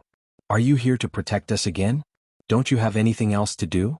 We don't need you here. Get lost. Chief Long looked at Song Jiang mockingly, smoke coming out of his mouth. This person had been keeping the entire 9th Division busy recently. How could he spare him? They're here to arrest you, Song Buji answered Song Jiang on behalf of Chief Long. The mother and daughter have been arrested. Song Jiang was stunned when he heard this. A moment later he suddenly came to a realization. It's you? Your matters have nothing to do with me. Song Buji calmly tidied up the wine bottles on the table. It's just that your wish to see the Shin family destroyed might be shattered. For a moment, Song Jiang couldn't accept the fact that Song Buji had betrayed him. He grabbed Song Buji's neck from behind. B*****, you're a B*****. How could I have such a son? How could I have a crippled son like you? And the relationship between you and Deputy Liang, the murder case you used Changrong Electronics to create, and the dirty deals behind J-City. I've handed the evidence to the police. Song Buji very calmly broke free from Song Jiang's shackles. I just want you to have a taste of being abandoned and betrayed. Don't you want to see the Shin family fall apart? Then I'll help the Shin family prove its innocence and help the Shin family prosper. I'll make you die, with a grievance. He was clearly one step away from success, but all of Song Jiang's plans had been ruined by his son. His grand blueprint, his ambition, and he even felt that he would be able to achieve great things with Deputy Liang in the future. However, all of this had been ruined by his good son today. Do you think you can run away if I'm arrested? I was coerced by you from the beginning to the end. Which of your matters did I touch? At most, I seduced the little CEO of the Liu family. However, I only knew about your plans but I didn't participate in them. Song Buozhi sneered. If that's the case, I still have merit for reporting you. Even if I'm at fault, it can be offset. You and your son should have said enough, right? After Chief Long finished smoking, he gestured for his subordinates to take action. Song Jiang, do you really think that no one knows about the shady deals you've done? The 9th Division has been keeping an eye on you for a long time. Sooner or later this day will come. There's no need to continue daydreaming about your meteoric rise. Take him away. When Song Jiang was taken away, he looked at Song Buozhi unwillingly. He still wanted to resist, but Chief Long kicked him in the abdomen. Stop your futile struggle. Let's go back to the police station now and have a good discussion about whether the grudge from 25 years ago was right or wrong. We'll give you justice now and see how evil the Shin family is. The subordinates took Song Jiang away, while Chief Long stared at Song Buozhi's back and said, since you've chosen the right path, you'll be open and above board in the future. Otherwise, I'll capture your son after I capture your father. I won't see you out, Song Buozhi replied with a smile. It was impossible for him to live as his father because his greatest hatred in this life was toward Song Jiang. Very soon the news of Song Jiang's arrest spread. The mother and son also confessed all the facts. In fact, because of a grudge from more than 20 years ago, many cases were involved. It took almost a year. The second son of the Shin family was released home the next day. However, because of the damage to his reputation, he could no longer continue to be the mayor. However, the higher-ups had their own arrangements. When Huang Yu saw her husband return home, she felt that it was good that he was safe. Any compensation was not as important as a family reunion. At this moment, Shin Lin rushed home. After training in the army for such a long time, he had tanned and lost weight. However, he had matured and become more manly. Huang Yu was overjoyed to see her son. Why are you back? I knew that something had happened to Dad, so I took leave to come back. However, when I came back, I heard that the criminal had been arrested. Is Dad all right now? Shin Lin asked as he wrapped his arms around Huang Yu's shoulders. He's fine. Your father is fine. Huang Yu wiped her tears. Quickly go and see your grandfather. Your grandfather will be very happy to know that you're back. Don't worry, Mom. In the future, you and Dad don't have to worry about me anymore. I'll train well in the army and find you a very good and filial daughter-in-law. Huang Yu nodded happily. Okay, you're really sensible. The Shin family scandal was cleared up by the police. According to the mother and daughter's confession, everything was because they were coerced. That was why they had set up a trap to frame Mayor Shin. All of a sudden, the dark clouds that had shrouded the Shin family's head suddenly dispersed. Sheng Xiao soon found out about Song Jiang's arrest, even though he had known about it last night. Today was the day he would bring Mu Qiqi and her daughter home. This way good things would come in pairs. When they came out of the hospital, Sheng Xiao held his daughter in one hand and Mu Qiqi in the other. After they got into the car, he said to the little thing, Song Jiang has been arrested. Did the mother and daughter confess? Mu Qiqi guessed. It's not all because of the mother and daughter. Song Buozhi betrayed his father. Last night, in the middle of the night, he took the initiative to contact the people from the 9th Division and handed over concrete evidence. It said that Song Buozhi deliberately let the mother and daughter out so that the police could arrest them, Xing Xiao answered as he hugged his daughter. In that case, he did a good deed and got rid of a scourge for the people? Mu Qiqi couldn't understand Song Buozhi. He was so annoying when he destroyed Chanshan and Lin Mu, and now he had personally pushed his father into prison? How magical. To be specific, he did it to take revenge on Song Jiang for what he did to him in the hospital. There's no need to say it. I understand. In short, it's a dog-eat-dog situation, right? Mu Qiqi snorted. I don't care what happens to the Song family. I only know that without Song Jiang in the future, the air in Jianchuan will become fresh. My only hope is that Song Buozhi won't become like Song Jiang. The two of them looked similar, but when she thought about it carefully, there were many differences between the two of them. I just didn't expect that the one who gave Song Jiang the final fatal blow would be his son. Fortunately, we can go home now. By the way, what's my daughter's name? Mu Qiqi still didn't know her daughter's name because no one had informed her. Xing Qingwan. All right. It's obvious that she's the type that the old man likes. It doesn't matter. Wanwan is pretty good too. Mu Qiqi didn't like this dignified socialite name. She hoped that this child could be as lively and cheerful as her.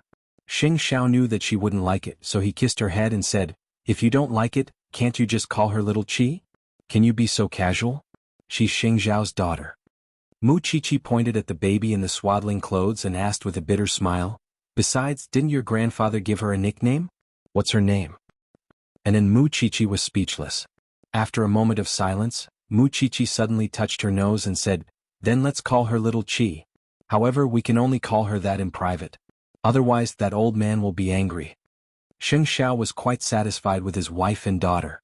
So, on the first day of Song Jiang's arrest, he brought the mother and daughter home.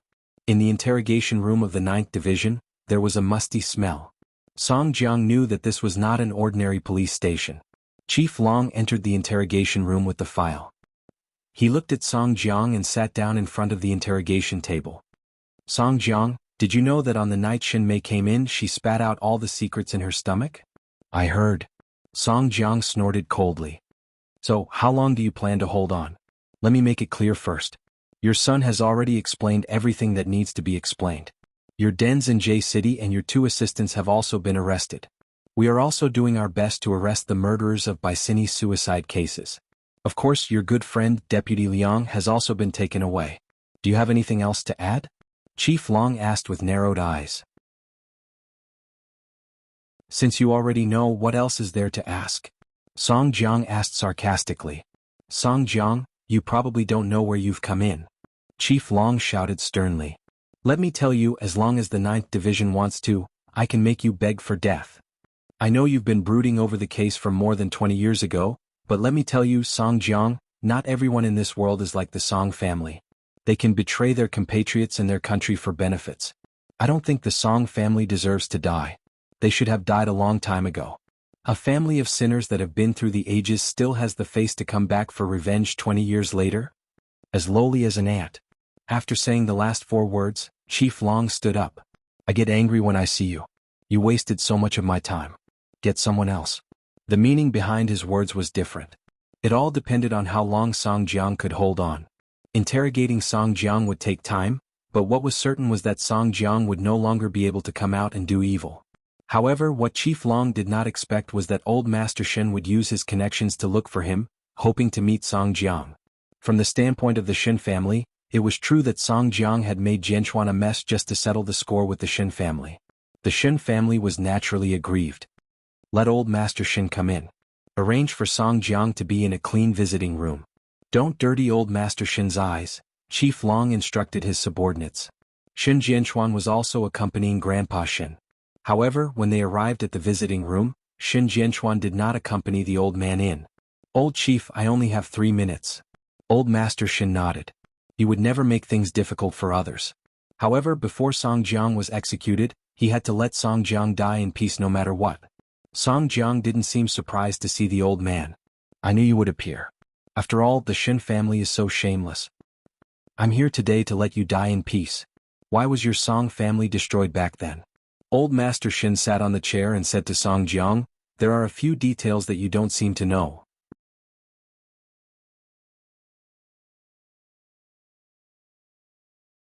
Chapter 985. I'm about to die, yet you're still willing to come. I know you want to tell me that everyone in the Song family deserves to die. The Shen family thinks that they're righteous. Song Jiang closed his eyes and placed his hands on his legs. "I only remember crawling out from beside my father's and brother's corpses. I don't want to know anything else. My duty is only to protect the country, so I don't regret executing the Song family at all. However, I have to tell you 2 things. First, your father and brother had a batch of gold in their hands. At that time, because of the uneven distribution of the loot, they even quarreled. Second, before your father died, he begged me to kill you and let your brother go. You must know better than me why your father treated you like this. It's just that you chose to deceive yourself. You claim to have done something amazing for the sake of hatred and revenge, but you just want to prove yourself. Compared to your brother, you won't lose to him.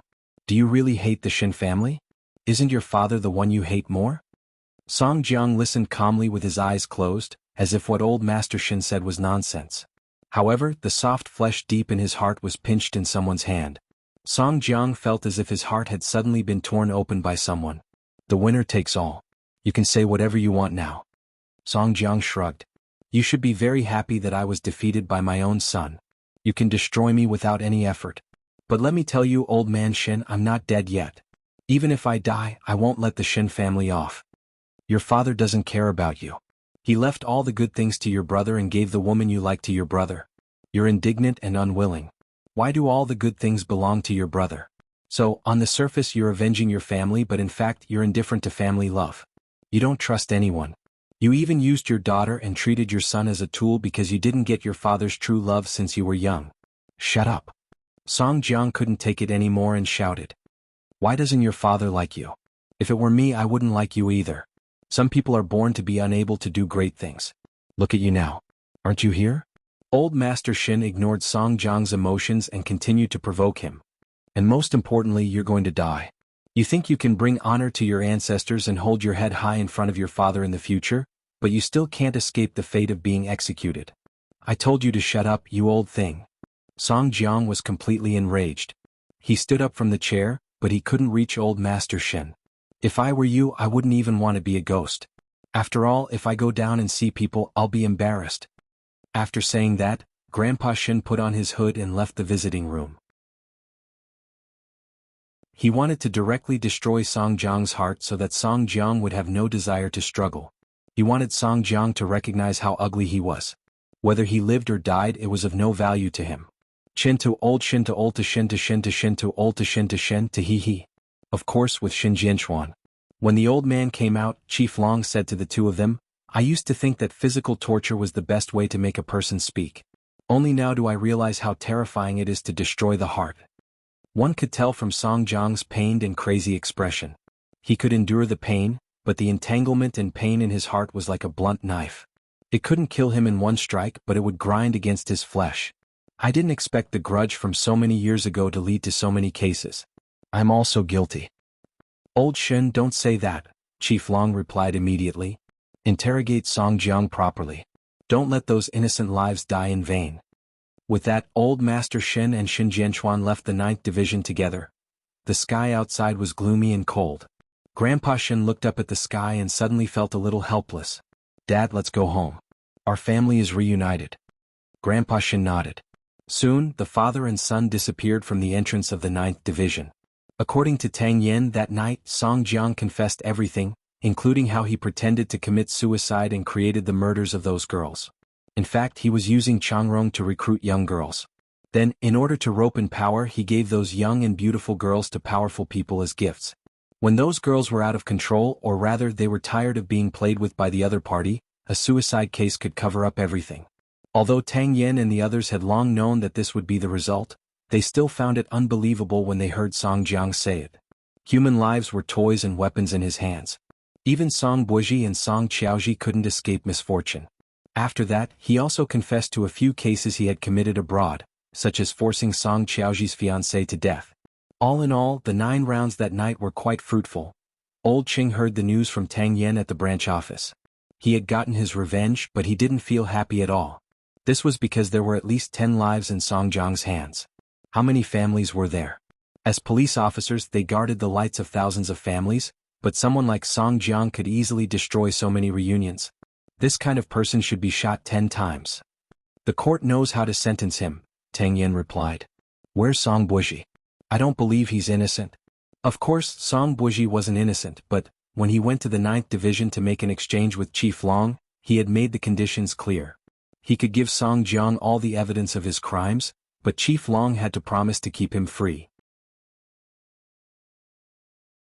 If an ordinary police officer were to face such a matter, they would never compromise, especially Tang Yen. A mistake was a mistake. Your father's mistake and your mistake were not the same thing. However, the 9th Division was involved in major cases. Keeping one person could be exchanged for the safety of many people. After weighing the pros and cons, they had the right to make such a decision. Don't sigh. At least Song Jiang was caught in the end. Tang Yen patted old Cheng's shoulder. It's cold. Let's go back from work. It's time to find someone to warm your bed. Song Jiang was arrested, but Yashang Group did not close down. Song Buji knew that Jianchuan was not a place to stay for long, so he took the last capital of Yashang Group and emigrated abroad. Being disabled might be the biggest punishment for him. However, before he left, he sent someone to deliver a letter to Mu Chichi. Little bride, don't let me see you next time. Otherwise, I won't be able to resist chasing after you. Mu Chichi quietly tore the letter because she could imagine how black someone's face would be if they saw it. Mu Chichi also knew that Song Buoji had done many evil deeds, but he had done a meritorious deed by reporting her father. Now he had even slipped away. Moreover, to be liked by such a scumbag, she just wanted to spit on him. Spit on what? Master Xiao asked as he took off his clothes behind her.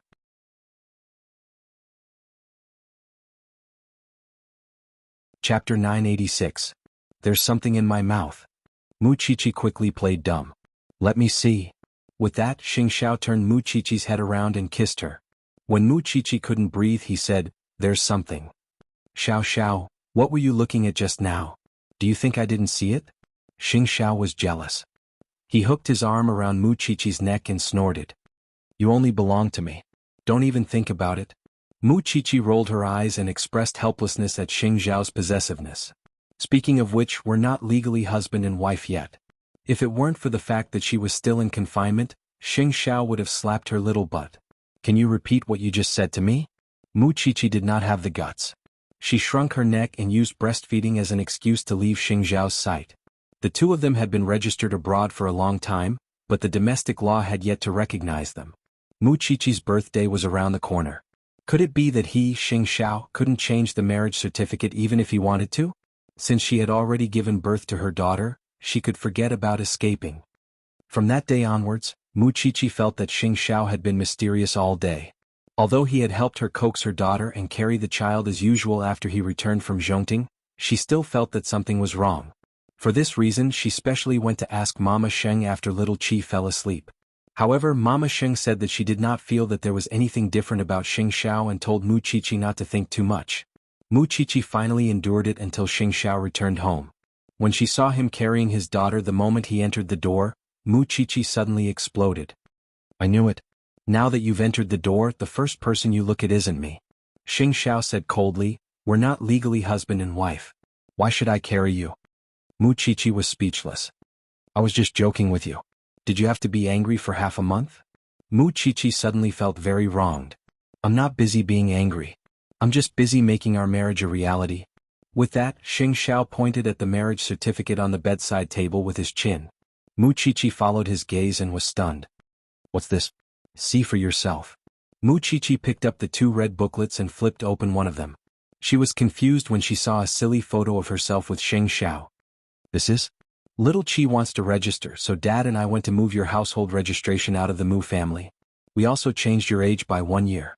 Grandpa Xing went to the Civil Affairs Bureau and said that you're my wife now.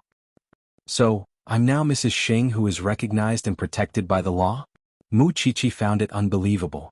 It turned out that it could be done this way. This man was as treacherous as ever. He always had an endless stream of ideas. "In my heart, you have always been the protected Mrs. Sheng." It was rare to hear Xing Xiao say such sweet words. Mu Chichi's face suddenly turned red. "Come here." Mu Chichi obediently returned to Xing Xiao and was held in his arms. "Are you happy now?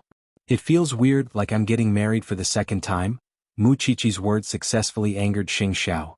A certain man's face darkened for another week. This was probably what it meant when they said that those who were favored had nothing to fear. Ever since her daughter was born, other than feeding her, Mu Chichi had fifth aunt and Mama Sheng to take care of her for the rest of the time. As her biological mother, she had very little time to hold her daughter, especially when breast milk could be stored. Fifth aunt would ask her to store enough for a day. Then she could lie in bed and rest well. It was the last few days of confinement. Mu Chichi would feel uncomfortable at night because if her daughter did not suck, she would feel that her milk was swelling. In the middle of the night, Mu Chichi sat up from the bed. Xing Xiao got up as well. "What's wrong?" Mu Chichi shook her head and smiled bitterly. "I want to feed my daughter. It's swelling here." Xing Xiao lowered his head and looked at her, tugging at her pajamas. He pressed her down and said, "Didn't you say that she would bite you? I still have to feed her. I'll take it as an invitation from you." With that, Xing Xiao untied her pajamas as if he was snatching food from his daughter. Mu Chichi was stunned. This man really did not play by the rules. "Didn't you ignore me for a week?" "I'm just preparing something." Xing Xiao kept her in suspense. The two of them had been together for so long. Even though they had tattooed each other on their bodies, they did not have any intimate photos. In a few days, little Chi was going to take some photos, so Xing Xiao had also arranged for him and the little one to take a few sets together to make up for their past regrets. Muqiqi was puzzled. She waited for a few more days. On the day that her confinement was over, Su Che picked her up and sent her to the best photography center in Jianchuan. A moment later, Muqiqi arrived at the reception center. Seeing that Xing Xiao was already waiting there, she asked, "Why didn't you bring your daughter here to take photos?" "It's not for her. It's for us." Xing Xiao hugged her and said, "It's too empty at home. There's no photo of us." Muqiqi was about to cry when she heard that. "I'm so fat now. You want me to take photos? But to me, your current appearance is the most beautiful." Muqiqi immediately stopped crying and asked very seriously, "Are you serious?" "It's fake. I'm just a woman. No matter how fat or thin she is, I'll just make do with it." Xing Xiao deliberately teased her. "You don't love me anymore?" The photographer was smiling the whole time because he could see what a man was like when he loved a woman with all his heart. Therefore, when Xing Xiao was changing, he dragged Muqiqi to the computer and enlarged Xing Xiao's photo for her to see. "Mrs. Sheng, your husband really loves you." "How can you tell?" "Here." The photographer pointed at Xing Xiao and tilted his head to look at Muqiqi's photo. "In his eyes, you're the most beautiful reflection." Muqiqi's face suddenly turned red. So, in his eyes she was actually like this. So, she couldn't help but cover her face. How could Xing Xiao not love her? He simply loved her so much. When Xing Xiao came out of the changing room, Muqiqi immediately pounced on him and hugged the man. Xing Xiao frowned and looked down at Muqiqi. "What's wrong?" "Nothing, I just suddenly discovered your secret." She had been with him since she was 17. Now the two of them were already parents. Their relationship did not seem to have changed. In the past few years they only had each other. However, even though their daughter was born, the two of them had many things that they had not had time to do, such as taking photos and traveling. Xing Xiao would soon let Muqiqi go back to school. However, before that, he only wanted to take her abroad for a sweet honeymoon. Time flew by. Soon 2 years had passed. Muqiqi, who had graduated from Xingting, had passed the national exam and officially become a forensic doctor. She had returned to the Jianchuan branch office. As for the little darling of the Sheng family, she was already 2 years old. Recently, the thing that gave Muqiqi a headache was that the child was very attached to Xing Xiao at home and always ignored her, her biological mother. She could walk now and call for daddy and mommy. However, this child had liked to look at appearances since she was young. She acted cute and relied on her father. Therefore, recently Xing Xiao had fallen in love with getting off work early. The moment he returned home, he could see his daughter staggering to him. "Daddy, daddy." Xing Xiao bent down to pick up little Qi and sat down on the sofa. At this time, little Qi would slide down from his legs and lean against his thigh as she sat on the floor and played with toys. As long as Xing Xiao moved, she would cry. Muqiqi usually arrived home at 8 o'clock because before she went home, she would first disinfect herself and get rid of the smell on her body before entering the house. However, when she entered the house and saw her man being taken over, she was unhappy. "Little Qi, can you return daddy to mommy?" Little Qi pushed her away. "I don't want mommy. I want daddy. Daddy is mommy's." Little Qi kept shaking her head. "He's mine." Muqiqi stood up and glared at Xing Xiao before returning to her room. She was not in a hurry. Anyway, someone would come to deal with her. Little Qi was doted on by the Sheng and Shin families. It could be said that she was doted on by thousands of people. However, the person she was most afraid of was old Master Shin because he would poke her little face with his beard. In a while, Shin Jianchuan would come over and take little Qi over to stay for a few days. Xing Xiao enjoyed watching the mother and daughter fight for a man's favor. He picked up little Qi and held her in his arms. "Little Qi, do you like daddy or mommy?" "Daddy." Little Qi was very sensitive to these two words. "But daddy likes your mommy the most." Xing Xiao handed the little cutie to fifth aunt and instructed, "Don't give her too much sweets. We're going to the Shin family later. It's enough for her." "Okay." Fifth aunt took the little cutie and nodded. In this family, other than Xing Xiao, little Qi was the most clingy to fifth aunt, followed by Mama Sheng. Muqiqi was barely the second last. Xing Xiao saw that his daughter was not crying, so he walked back to the room. When he closed the door and saw Muqiqi sighing, he said, "Do you know that your charm is not enough? It's because I don't spend enough time with her." Muqiqi was also reflecting on herself. "But you have to go to work like me. Why do you like our daughter so much?" "Because she likes handsome men just like you." Xing Xiao grabbed her and placed her on his lap. It's because she's more like you that I love her so much. But everyone says that our daughter looks more like you, Muqiqi said as she wrapped her arms around Xing Xiao's neck. After his daughter was born, Xing Xiao went for the surgery because he had promised Muqiqi that he only wanted little Qi as his child. He had witnessed the birth of the little guy with his own eyes. For this, he had been angry with his daughter for a long time. Muqiqi was also very satisfied with this. With her daughter around, there would be someone to inherit the love between her and Xing Xiao. Xing Xiao caressed Muqiqi's hair and kept sighing. This is my eldest daughter. The one outside is my youngest daughter. You're tuning in to the Han Li's Wuxia Chronicles YouTube channel. We're so grateful for your support, and don't forget to subscribe to join us on this incredible journey through captivating stories. Your generosity through donations truly makes a world of difference, as it's the primary source of revenue that allows me to expand and enhance this channel for you. Thank you from the bottom of my heart for being a part of this adventure.